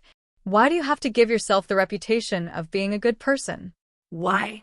You're not as good as Huasi Qian in this aspect. He basically gets rid of people. If you killed me back then, you wouldn't be here now. So, what's the saying again? Every dog has its day, right? If you want revenge, just do it. What's the point of talking so much? Suyu said with disdain. He didn't even want to look at this woman. Don't worry. I'm not done yet. President Su, my dear President Su, aren't you curious how I got to where I am today? Suyu only recognized Zhao Qingya, but he didn't observe her closely. He could still recognize her, because her outline was still there. But in fact, Zhao Qingya was very different from 5 years ago. She's had facial surgery, but it was only slightly, so she still looked the same as before. But upon closer inspection, one would find that her eyes had changed color. It was a slightly green light, especially in the middle of the night. Just like some wild beasts in the mountains, this was a very popular thing in foreign countries recently. It was called pupil tattoos. It was to use chemical potions to change the whites of one's eyes into the color one liked. It was very dangerous and was banned overseas. It was also called a game for lunatics in the black market. Zhao Qingya's pupil tattoo was only a little. She had tattoos all over her body, including her butt and toes. She hadn't had a good life in the past few years. It could only be said that she wouldn't be as glamorous as before. That kind of rich and glamorous life, where she had tens of millions of fans, her salary was easily in the 8 digits, and many men fell at her feet. Back then, when I was in prison, I was so desperate that I wanted to commit suicide. I even was raped by those damn female prisoners. You don't know how perverted it was. In fact, I should have let you go to prison and experience my pain. Zhao Qingya smiled. Then, she reached out and lifted Suyu's chin. Look at me, Suyu, she said. Chapter 3982. Suyu lowered his head, blood still trickling down from the wound on his head. The warm blood flowed between Zhao Qingya's fingers, making her even more excited. You might not know the price I paid to escape from that inhumane prison. My fan. Oh, little Y is a crazy fan of mine. When he found out that I was in prison, he was thinking about how to get me out. However, he was an overseas Chinese and didn't have enough power here, so he could only choose a very dangerous and extreme method. That is, the book he gave me was laced with tuberculosis. I dipped it in my saliva and successfully contracted the virus. Then little Y paid a huge sum of money to bail me out for medical treatment. Luckily, I was lucky enough to survive such a serious case of tuberculosis. Ha ha ha. God let me live for one reason, and that is to wait for this day, the day I get my revenge. Although Zhao Qingya said all this with a smile, there were tears in her smile. She downplayed tuberculosis, but it was actually a very serious disease that could endanger one's life at any time. Also, it could be transmitted to others. Suyu didn't say anything and continued to listen to her. For the past 5 years, I've been thinking about coming back to China to find you. I've been looking for an opportunity. I've been saving my energy. I've been holding it in so that I can be fully prepared. Okay, Miss Zhao, you win. Hurry up and do it. I'd rather see the king of hell than see your widow face. Suyu really didn't like Zhao Qingya. He hated her before, he hated her now, and he wouldn't like her in the future. Therefore, he always tried to provoke Zhao Qingya so that she would kill him. Now that he was in her hands, he wouldn't have an easy time. Do you want to die? It won't be that easy. I haven't had enough fun yet. Do whatever you want. Steam, boil, Stu, whatever. If I make a sound, then I'm not a real man. Suyu sneered. Suyu used to be in the special forces, so his dignity and courage were ingrained in his bones. He knew that he wouldn't have an easy time after hearing Zhao Qingya's crazy behavior. This woman was most likely mentally unstable. She had lived with hatred for 5 years. Come to think of it, it made sense. How could he still be like a normal person? Therefore, the moment he was captured, he was already prepared not to return alive. Everyone had their own fate.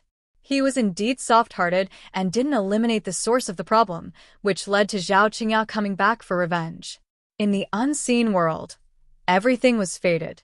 Therefore, at this moment, Suyu accepted his fate. However, he wasn't afraid. Since he was going to die anyway, he had to have a backbone until the end. He wanted everyone to see if the men of the Su family were truly strong men with the characteristics of northern wolves. You're still so cute. You know, back then, I was mesmerized by your fearless temperament. Suyu, why are you still so cute?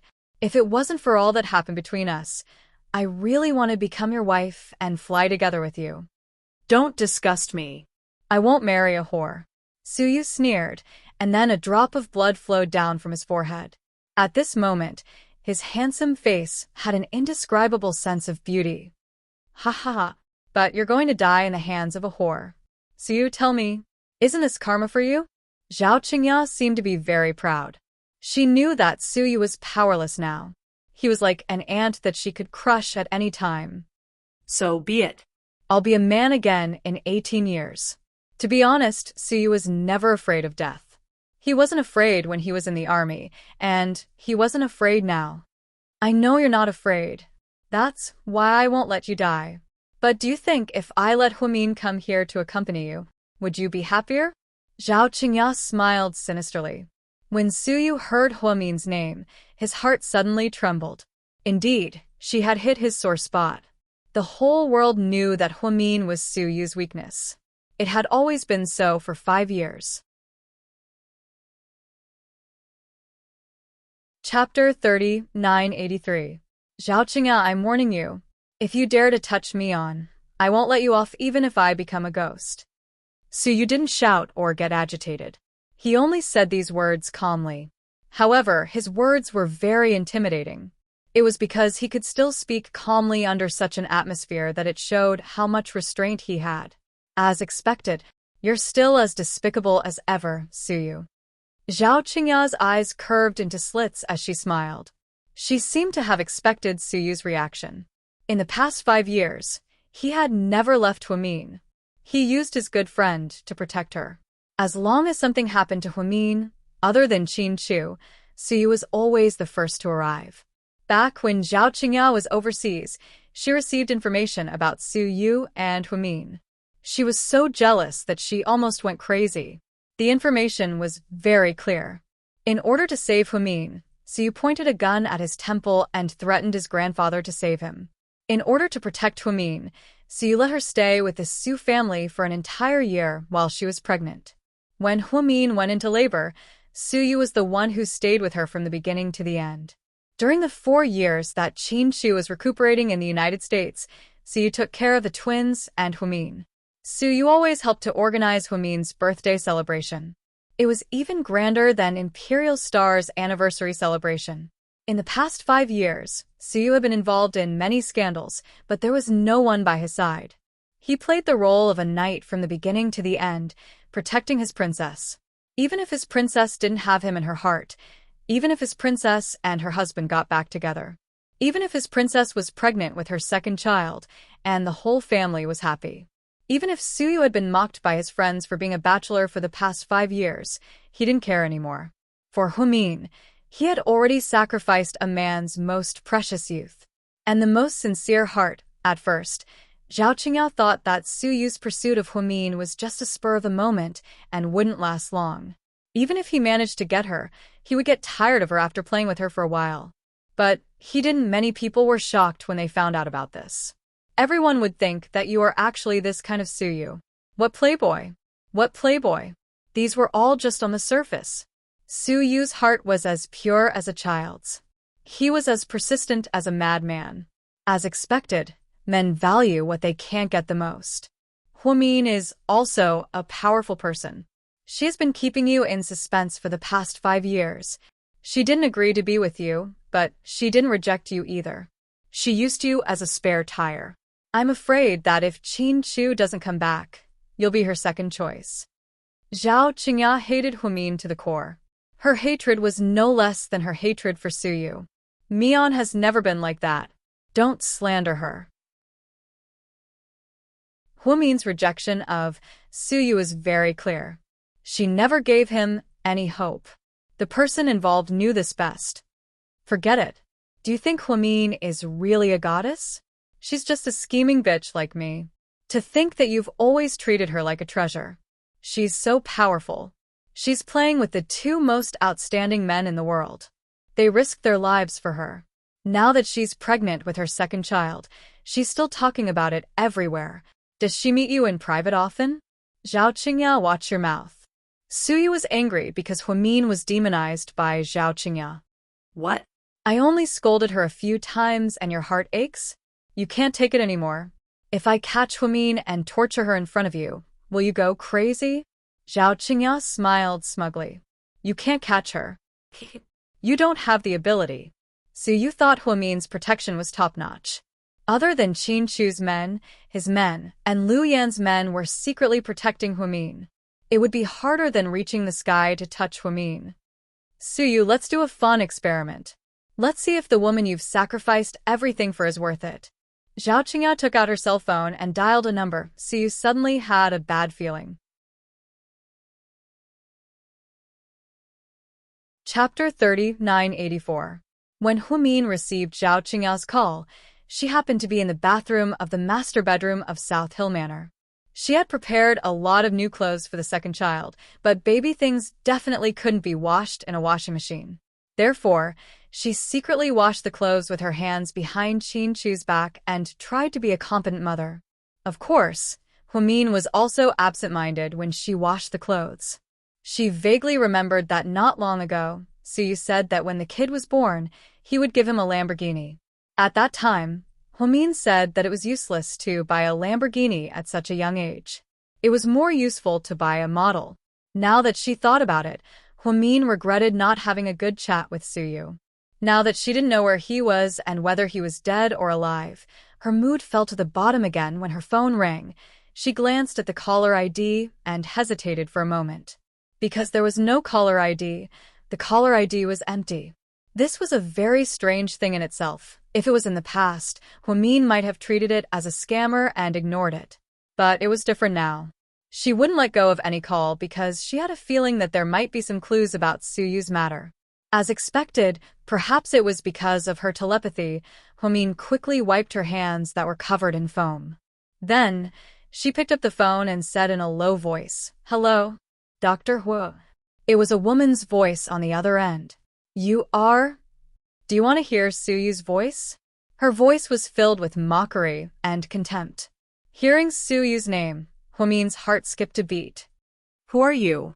Huamin's voice was even lower. "Don't worry about who I am. Suyu is in our hands. Come, Lord Su, the great Lord Su, who is not afraid of anything. Say something to your sweetheart." Zhao Qingya put the phone close to Suyu's ear. Suyu didn't say a word. Suyu, is that you? "Is it really you? We're all looking for you. Where are you?" Huamin was very anxious and kept asking questions. Unfortunately, Suyu only listened and didn't say anything. "Oh, why are you worried? Are you afraid that your sweetheart will come to save you?" Zhao Qingya raised her high heels and stepped on Suyu's bleeding head. "Don't you miss your lover? After all, Huamin is so important to you." Suyu raised his head and glared at Zhao Qingya. That look in his eyes was as if he wanted to tear her apart. "All right, since you're not saying anything, then I'll say it." Then, Zhao Qingya picked up the phone and put it to her ear. "Huamin, listen up. Suyu is in my hands. If you don't want him to die, then do as I say and come alone. Don't call the police or tell anyone. Remember, come alone. If you dare to play any tricks, I'll immediately skin Suyu alive and send the dismembered body back to you." Don't you like to do medical research the most?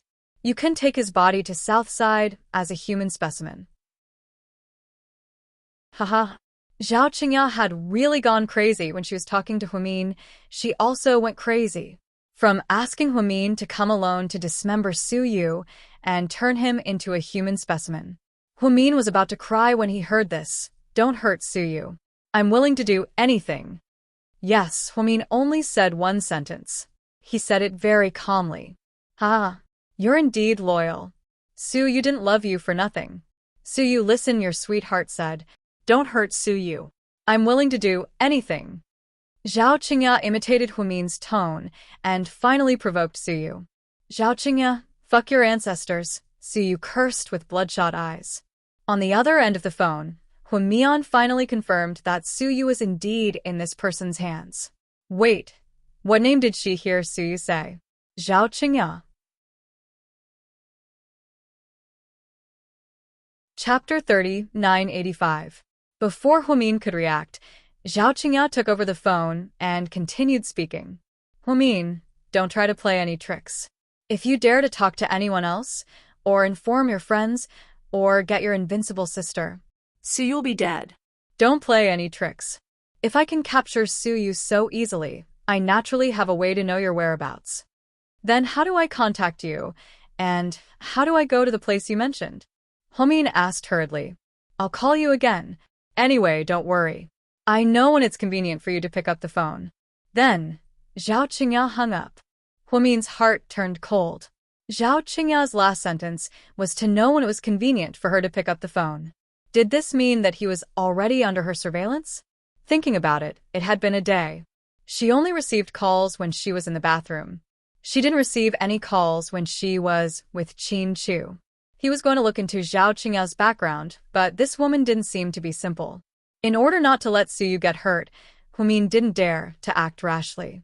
After taking the call, she was no longer in the mood to continue washing clothes. Instead, she simply tidied up and went back to bed to rest, thinking about the whole incident. If Zhao Qingya kidnapped Su Yu, her motive was obvious. She wanted revenge. Huamin suddenly remembered what Lu Zhe said to him before he left. At that time, Lu Zhe should have known that Zhao Qingya would come back for revenge, because they were both seeking revenge for Zhao Xia's death. Huamin lay flat on the bed and closed his eyes, trying to calm himself down. On the other side after the call, Zhao Qingya looked at Su Yu with disdain. Are you happy to see your old flame? Su Yu glared at her and tried to stand up with all his might, but his body wouldn't listen to him. He swayed as if he was drunk. What? You want to kill me? Why don't you take a look at yourself? You're as pathetic as a dog. Zhao Qingya kicked Su Yu in the abdomen, and he fell to the ground, unable to fight back. Call the doctor over. Give him some simple treatment, and send some food over. Zhao Qingya instructed before she left. Walking out of the wooden hut, she felt refreshed. Miss Zhao, Mr. Y is looking for you, a subordinate reported. Got it. Zhao Qingya nodded and walked toward the main building. On the chaise lounge in the main building, a middle-aged man in his 40s was lazily leaning on it. Beside him, there was a young girl wearing only underwear, giving him a massage. The scene could easily make one's imagination run wild. Zhao Qingya wasn't surprised to see this. When she walked in, Mr. Y was puffing away, enjoying the ultimate pleasure. Come, yeah? Become an immortal with me. The man waved his hand. Zhao Qingya walked over obediently, lay on the bed, and took a deep breath of the smoke. A look of enjoyment immediately appeared on his face. How is it? Is the food in you non-pure? The man asked with a smile. Not bad. It tastes good. Zhao Qingya nodded in satisfaction. You've seen Su Yu?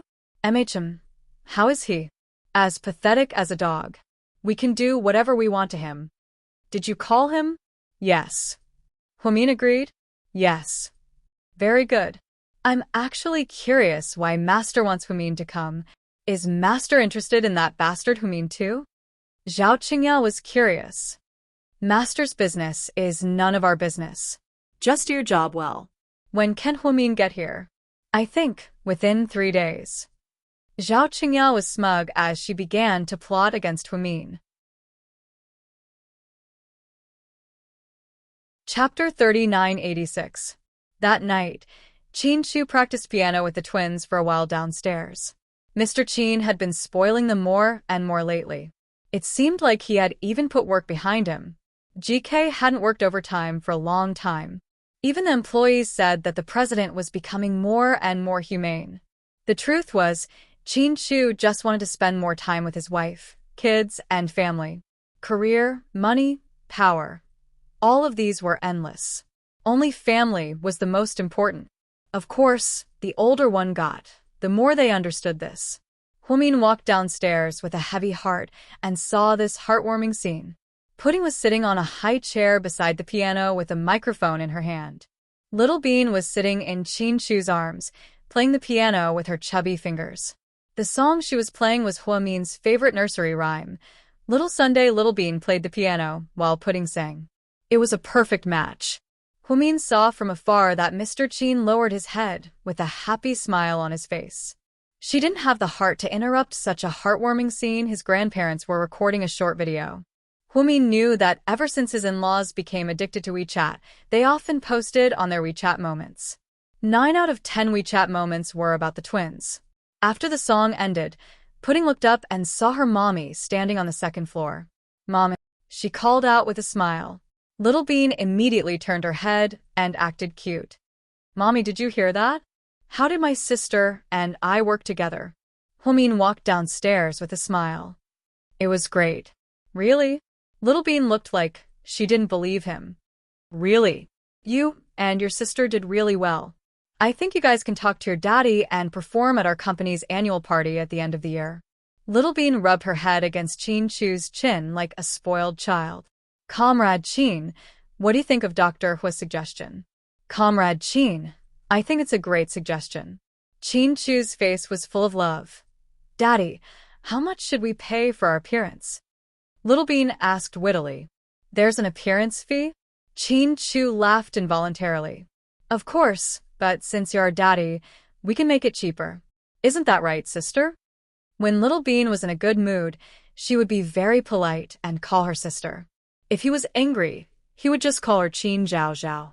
Everyone in the family was used to the way the two children spoke. "I'm fine with anything. Daddy, I'll give it to you," Pudding said coldly. "You two brats. You're always thinking about how to scheme against us. Isn't our money going to be yours in the future?" Huimin tried his best to maintain a smile on his face, looking no different from his usual self. Who said that? "It used to be, but it's not anymore.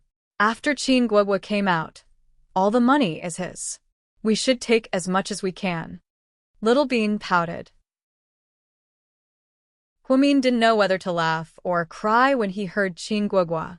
Her son clearly had a very famous name, Qin Yuyao, but his two sisters always called him Qin Guogua. From the looks of it, he would definitely have to take the blame in the future. "Mommy, it's Saturday tomorrow night. Let's watch a movie together."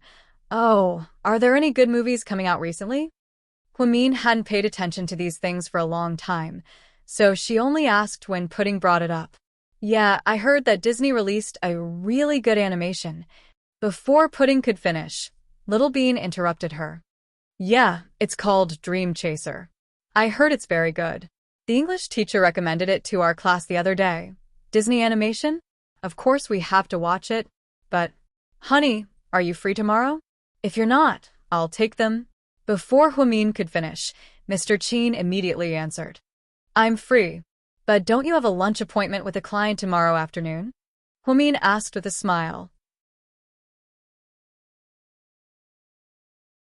Chapter 3987. We can change the time for dinner, but we must watch the movie with our daughters. Mr. Qin said this in a serious tone, as if he was making important decisions in a board meeting. "Oh yeah. Long live Daddy. Long live Mommy." The two children's suggestion was accepted by their parents. In the adult's life, there were hundreds of things to do every day, and the children's matter was just one of the most trivial things. But in the children's world, this was their only thing. If the adults didn't agree, they would lose their plans and expectations for the next few days. Chin-Chu was famous for spoiling his daughters.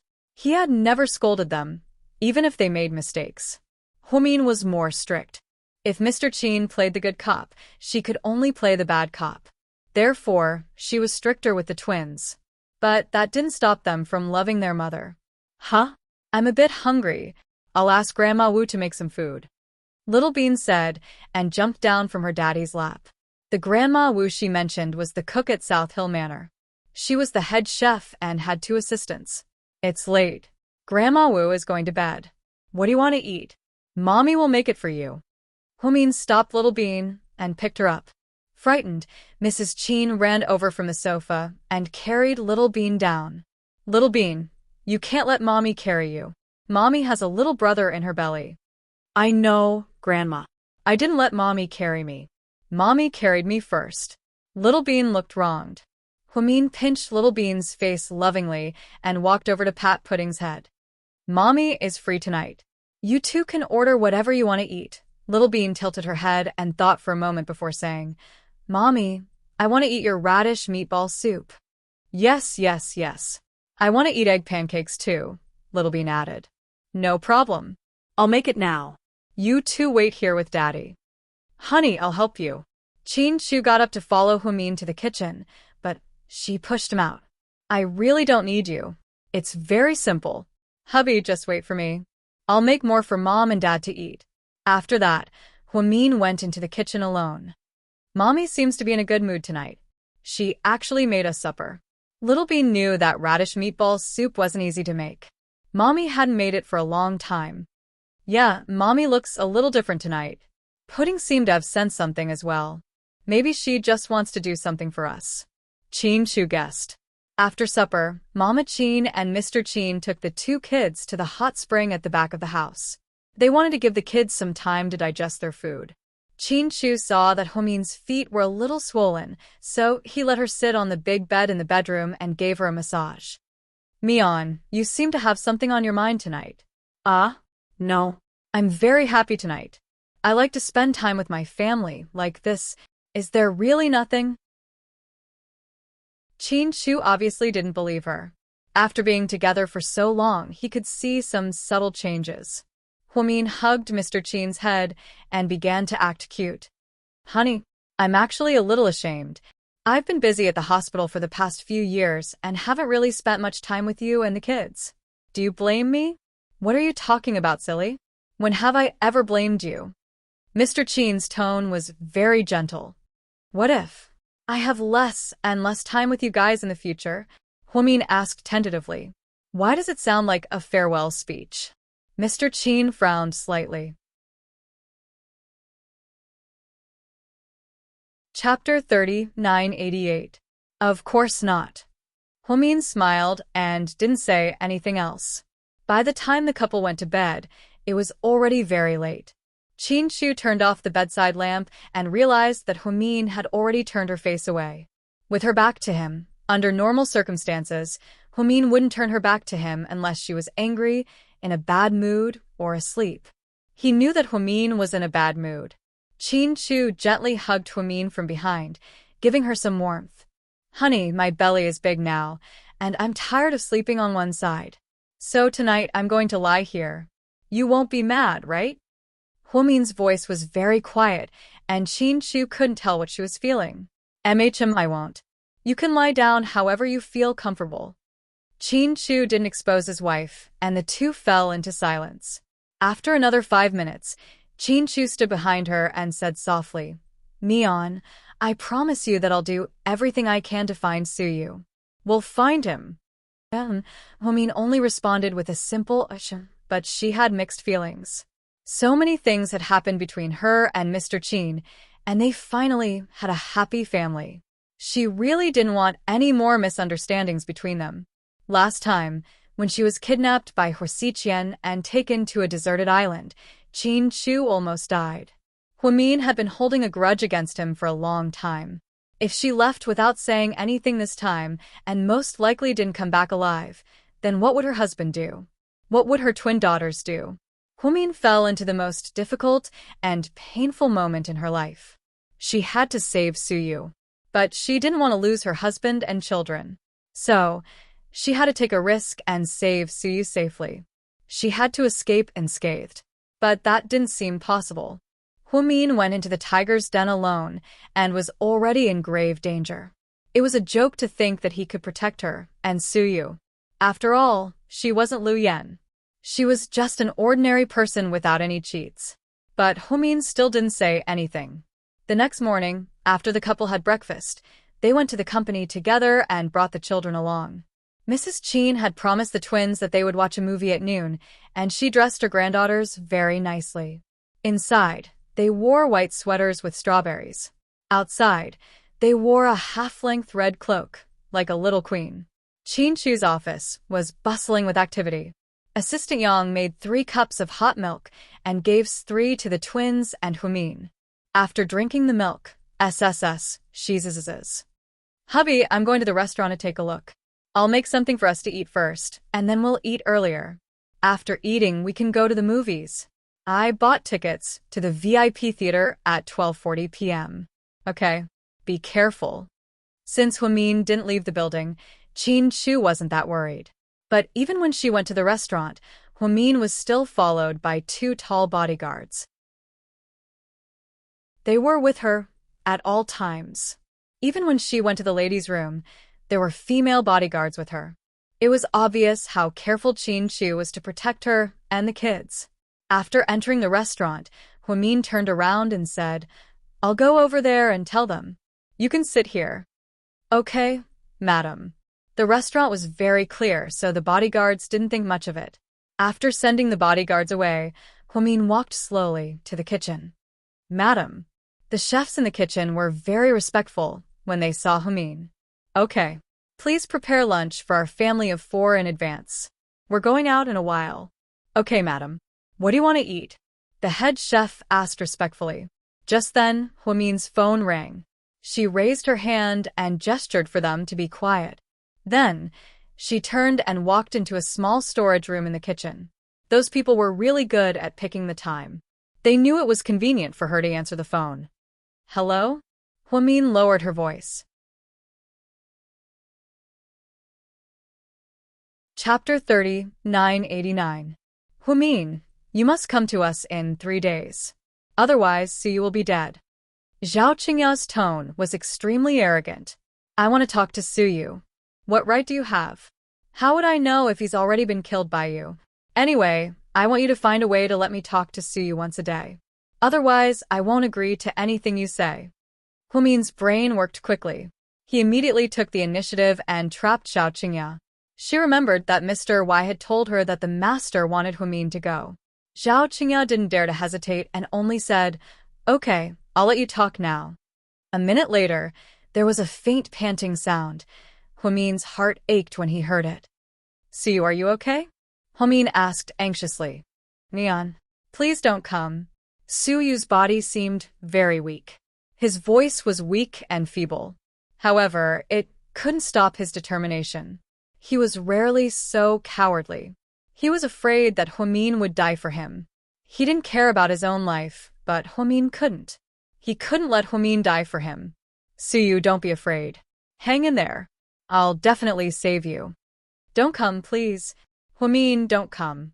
Suyu's voice was choked with sobs. He cried. Yes, he cried helplessly. He didn't want Huamin to come, but he knew that with Huamin's temper, he would definitely come. It was because he had seen through everything that he felt even more painful. So, Suyu cried, "What are you talking about? We'll all be fine. Pudding and Little Bean will wait for your safe return and take them to Disneyland in Japan." "All right, I've said what I wanted to say. Now it's time to follow my instructions, right? All right, tell me the place. I'll be there on time. Do you think we're idiots? If we give you the place directly, you'll bring your men here and wipe us out. Listen, I'll send you the address before tomorrow night. When the time comes, go to the place we told you. Our men will take you away. Remember, don't play any tricks." After repeated warnings, Zhao Qingya hung up. Huamin's heart was in turmoil again. She was stunned for a minute. Then, she licked her lips and walked out with a pale face. "Thank you for your hard work, everyone. Just make something 1 meat and 1 vegetable. The two children love to eat fried chicken, but I rarely let them eat it. Today, I'll make it for them. Yes, madam. I will do as you say. On his way back from the restaurant, Huamin's cell phone rang. It was from Han Yueyao. She had been so busy these days that she even forgot about Han Yueyao's live stream. Yao, what's up? Sister Mian, I advanced again today. Haha, the finals are next week and there are only 3 teams left. It doesn't matter if we win the championship or not. I'm satisfied that I've made it this far. Han Yueyao sounded happy. Congratulations. Thank you, Sister Mian. When I get back, I'll treat you and President Su to dinner. By the way, I haven't seen President Su in the company these days. He didn't reply to my WeChat messages. Why can't I reach him? Do you know what happened? Finally, Han Yueyao couldn't help but call Huamin. Su Yu went on a long trip, Huamin said. Huh? Went on a long trip? But why didn't he tell us? We don't seem to know. Even if he went out, he would have taken his cell phone with him. Sister Mian, what's wrong with President Su? Did our company have a debt dispute recently? Did he run away? Han Yueyao's imagination ran wild. Chapter 30-990. No, there's no debt, Huamin answered calmly. Oh, that's good. I thought President Su was in trouble. Han Yueyao trusted Huamin, so when she heard that Su Yu was fine, she heaved a sigh of relief. Taking Han Yueyao's call, Huamin walked into Qin Chu's office. The 2 kids were playing games while Qin Chu was working. Everything looked normal. Mommy, what did you tell the kitchen to make? Little Bean was always interested in food. Just a few. I didn't order anything. I see. I thought I'd have a big meal. Little Bean was obviously disappointed. Huamin shook his head helplessly. He walked over and picked Little Bean up, placing her on his lap. Grandma said, I can't let Mommy carry me. Little Bean obviously cared about this. Little Bean was afraid of hurting her mother and the baby in her belly. It's okay. This doesn't count as carrying. Little Bean, you're still young. You'll have plenty of opportunities to eat in the future. You can't be overweight. Mommy's a doctor, and you have to listen to me. Once you're overweight, you'll get sick. Mommy doesn't want you to get sick. Do you understand? Yes, Mommy. Little Bean was very obedient. Huamin rubbed Little Bean's head lovingly and gently put her down on the ground. Then he glanced at Little Bean. Come to Mommy. Little Bean put down the tablet in her hand and walked over obediently. Little Bean, you're the older sister, so you take good care of your younger sister. But we don't want you to be biased just because you're older than your younger sister. Mommy, Daddy, and Grandma love you the same. So, you must remember that no matter how smart and mature you are, you'll always be a child in Mommy's eyes. Then Huamin kissed Little Bean's forehead affectionately. Not far away, Qin Chu's typing hand paused for a few seconds. He did not look in their direction, but he heard every word that Huamin and the child said. Just now. Yes, just now when Huamin said he was going to the restaurant. The system monitoring Huamin's phone showed that it had been disrupted for more than a minute. He couldn't find out who was calling, nor could he trace the location. All he knew was that Huamin had received a mysterious call. From last night until today, Huamin's mood was vaguely abnormal. She tried her best to hide this abnormality. If it was someone else, she might be able to fool them. However, Qin Chu had been with her for so many years, so he naturally understood her temperament. However, Huamin didn't say anything, and Qin Chu didn't ask, because he knew that if it was something that Huamin didn't tell him, it would be very difficult. It must have been very difficult for him to talk about it. He definitely wasn't hiding it on purpose. At the moment, the only thing that could make Huamin so worried was probably Su Yu's matter. Qin Chu guessed that Hui Xiqian had kidnapped Su Yu. Was he using Su Yu to threaten Huamian? Half an hour later, the company's cafeteria delivered 4 servings of food. Although Huamin said that 1 meat and 1 vegetable would be enough, the chefs in the kitchen still prepared a sumptuous lunch for the pregnant, a young lady, and the children. Stir-fried okra, stir-fried broccoli with meat, sweet and sour pork ribs, steamed turbot, braised prawns, bitter gourd fried eggs, 3 meat and 3 vegetable dishes. It was very nutritious. They even made a large bowl of Westlake beef soup to replace the soup. It was especially delicious. Perhaps it was the first time that the twins ate in their daddy's office, but they ate even more enthusiastically than usual.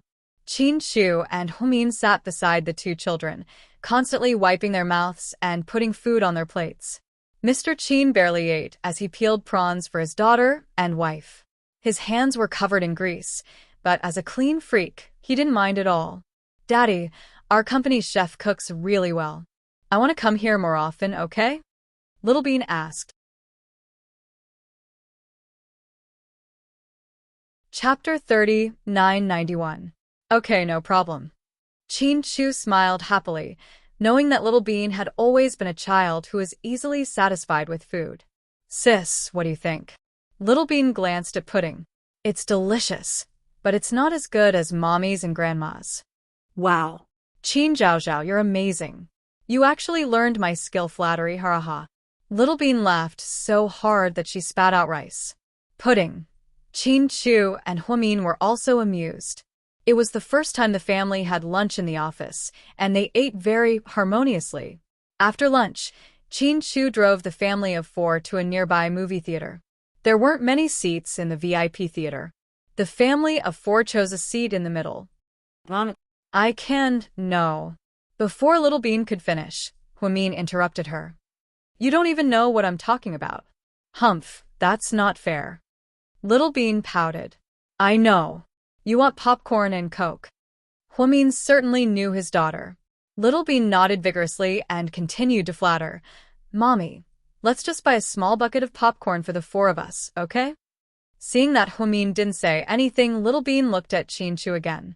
"Daddy, please. It's no use begging me. Your mommy has the final say." "Sis, do you want some too?" Little Bean placed her hopes on Pudding. "I really can't eat anymore. I'm already full." Pudding mercilessly rejected her. In the end, Humin couldn't bear it and asked Qin to go out and buy a bucket of popcorn for Little Bean. But Coke refused. She was so young and didn't have enough calcium. How could he let her lose calcium too quickly? Dream-Seeking Ring was a story about the relationship between one's loved ones. The family of four watched the original English soundtrack, but it was more immersive. In the end, the mother and daughters cried until their eyes were red when he walked out of the theater. He found it hard to calm down. "Death can't separate us. Forgetting is." Humin muttered his understanding of the movie. When Qin heard this, he felt very uncomfortable. He put his arm around Humin's shoulder and comforted him gently. "There is no death, no separation, and no forgetting. I will always be by your side." Humin didn't say anything, but he didn't feel good. After watching the movie, it was already 2 o'clock in the afternoon. Looking at the two children, she felt slightly sleepy. Humin discussed with Qin, "Hubby, I want to go to my mother's place to take a look. I can also bring the children there." Then Qin hesitated. Humin knew that Qin was talking about Uncle Jing, who had come back from the dead and acted strangely. Ever since Uncle Jing came back, Humin rarely went back and never brought the children back. He was afraid that it was a ticking time bomb that could explode at any moment. "It's okay. We'll leave after seeing Mom. I won't stay long. Also, I'll have the bodyguards follow us." "Okay, be careful." "Okay." Humin took the children and was escorted to Sky Blessing Court by the bodyguards. When Qin returned to his office, he called Gao Ran. "Find the address of this signal source for me." Qin sent Gao Ran a string of garbled code. "What's this?" "A mysterious phone call. It was carefully processed by hackers. It can't be eavesdropped or tracked. I can only find this bunch of signal sources. I tried to decode it, but I couldn't. The structure is a bit complicated." "Hacking skills? You should ask your wife. Your wife is better than the hackers in our city bureau." Gao Ran laughed. "I'm asking you, because I can't let Mian know about this." Qin voice was still calm.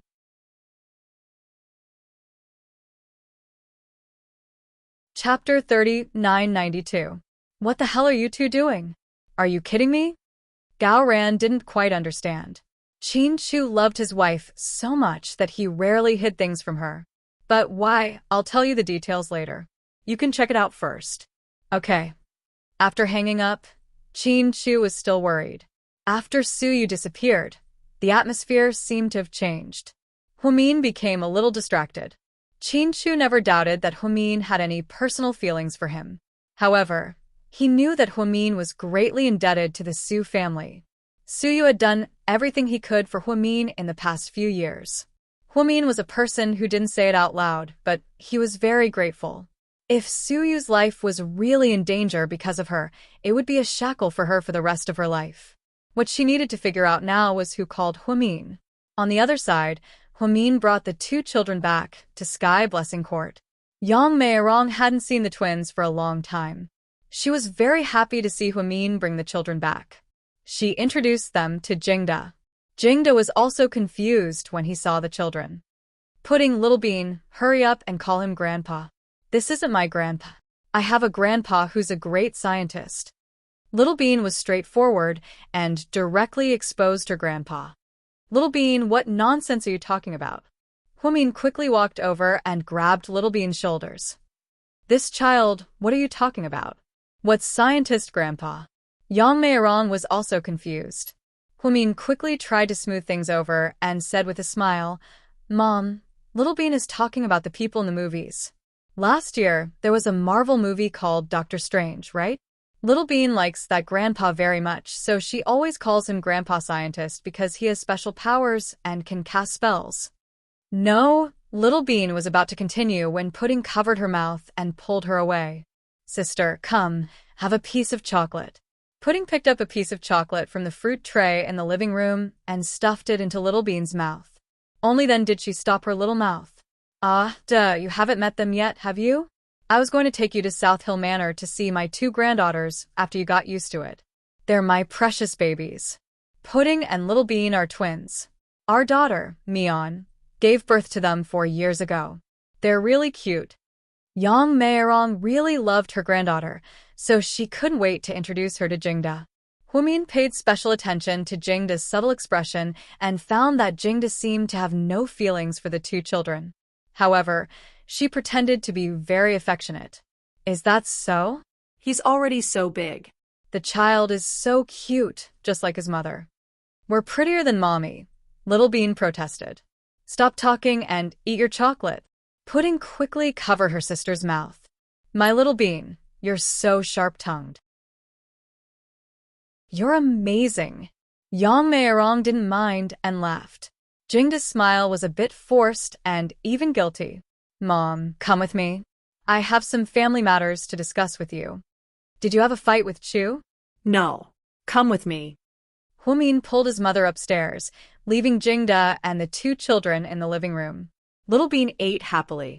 She turned on the TV and watched Animal World. She was very engrossed in watching poisonous snakes. Pudding played with her cell phone. Jingda didn't seem to know what to do.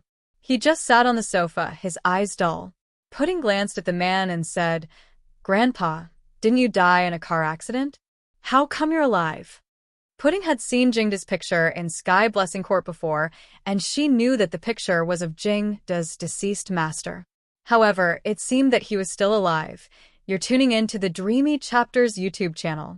We're so grateful for your support, and don't forget to subscribe to join us on this incredible journey through captivating stories. Your generosity through donations truly makes a world of difference, as it's the primary source of revenue that allows me to expand and enhance this channel for you. Thank you from the bottom of my heart for being a part of this adventure.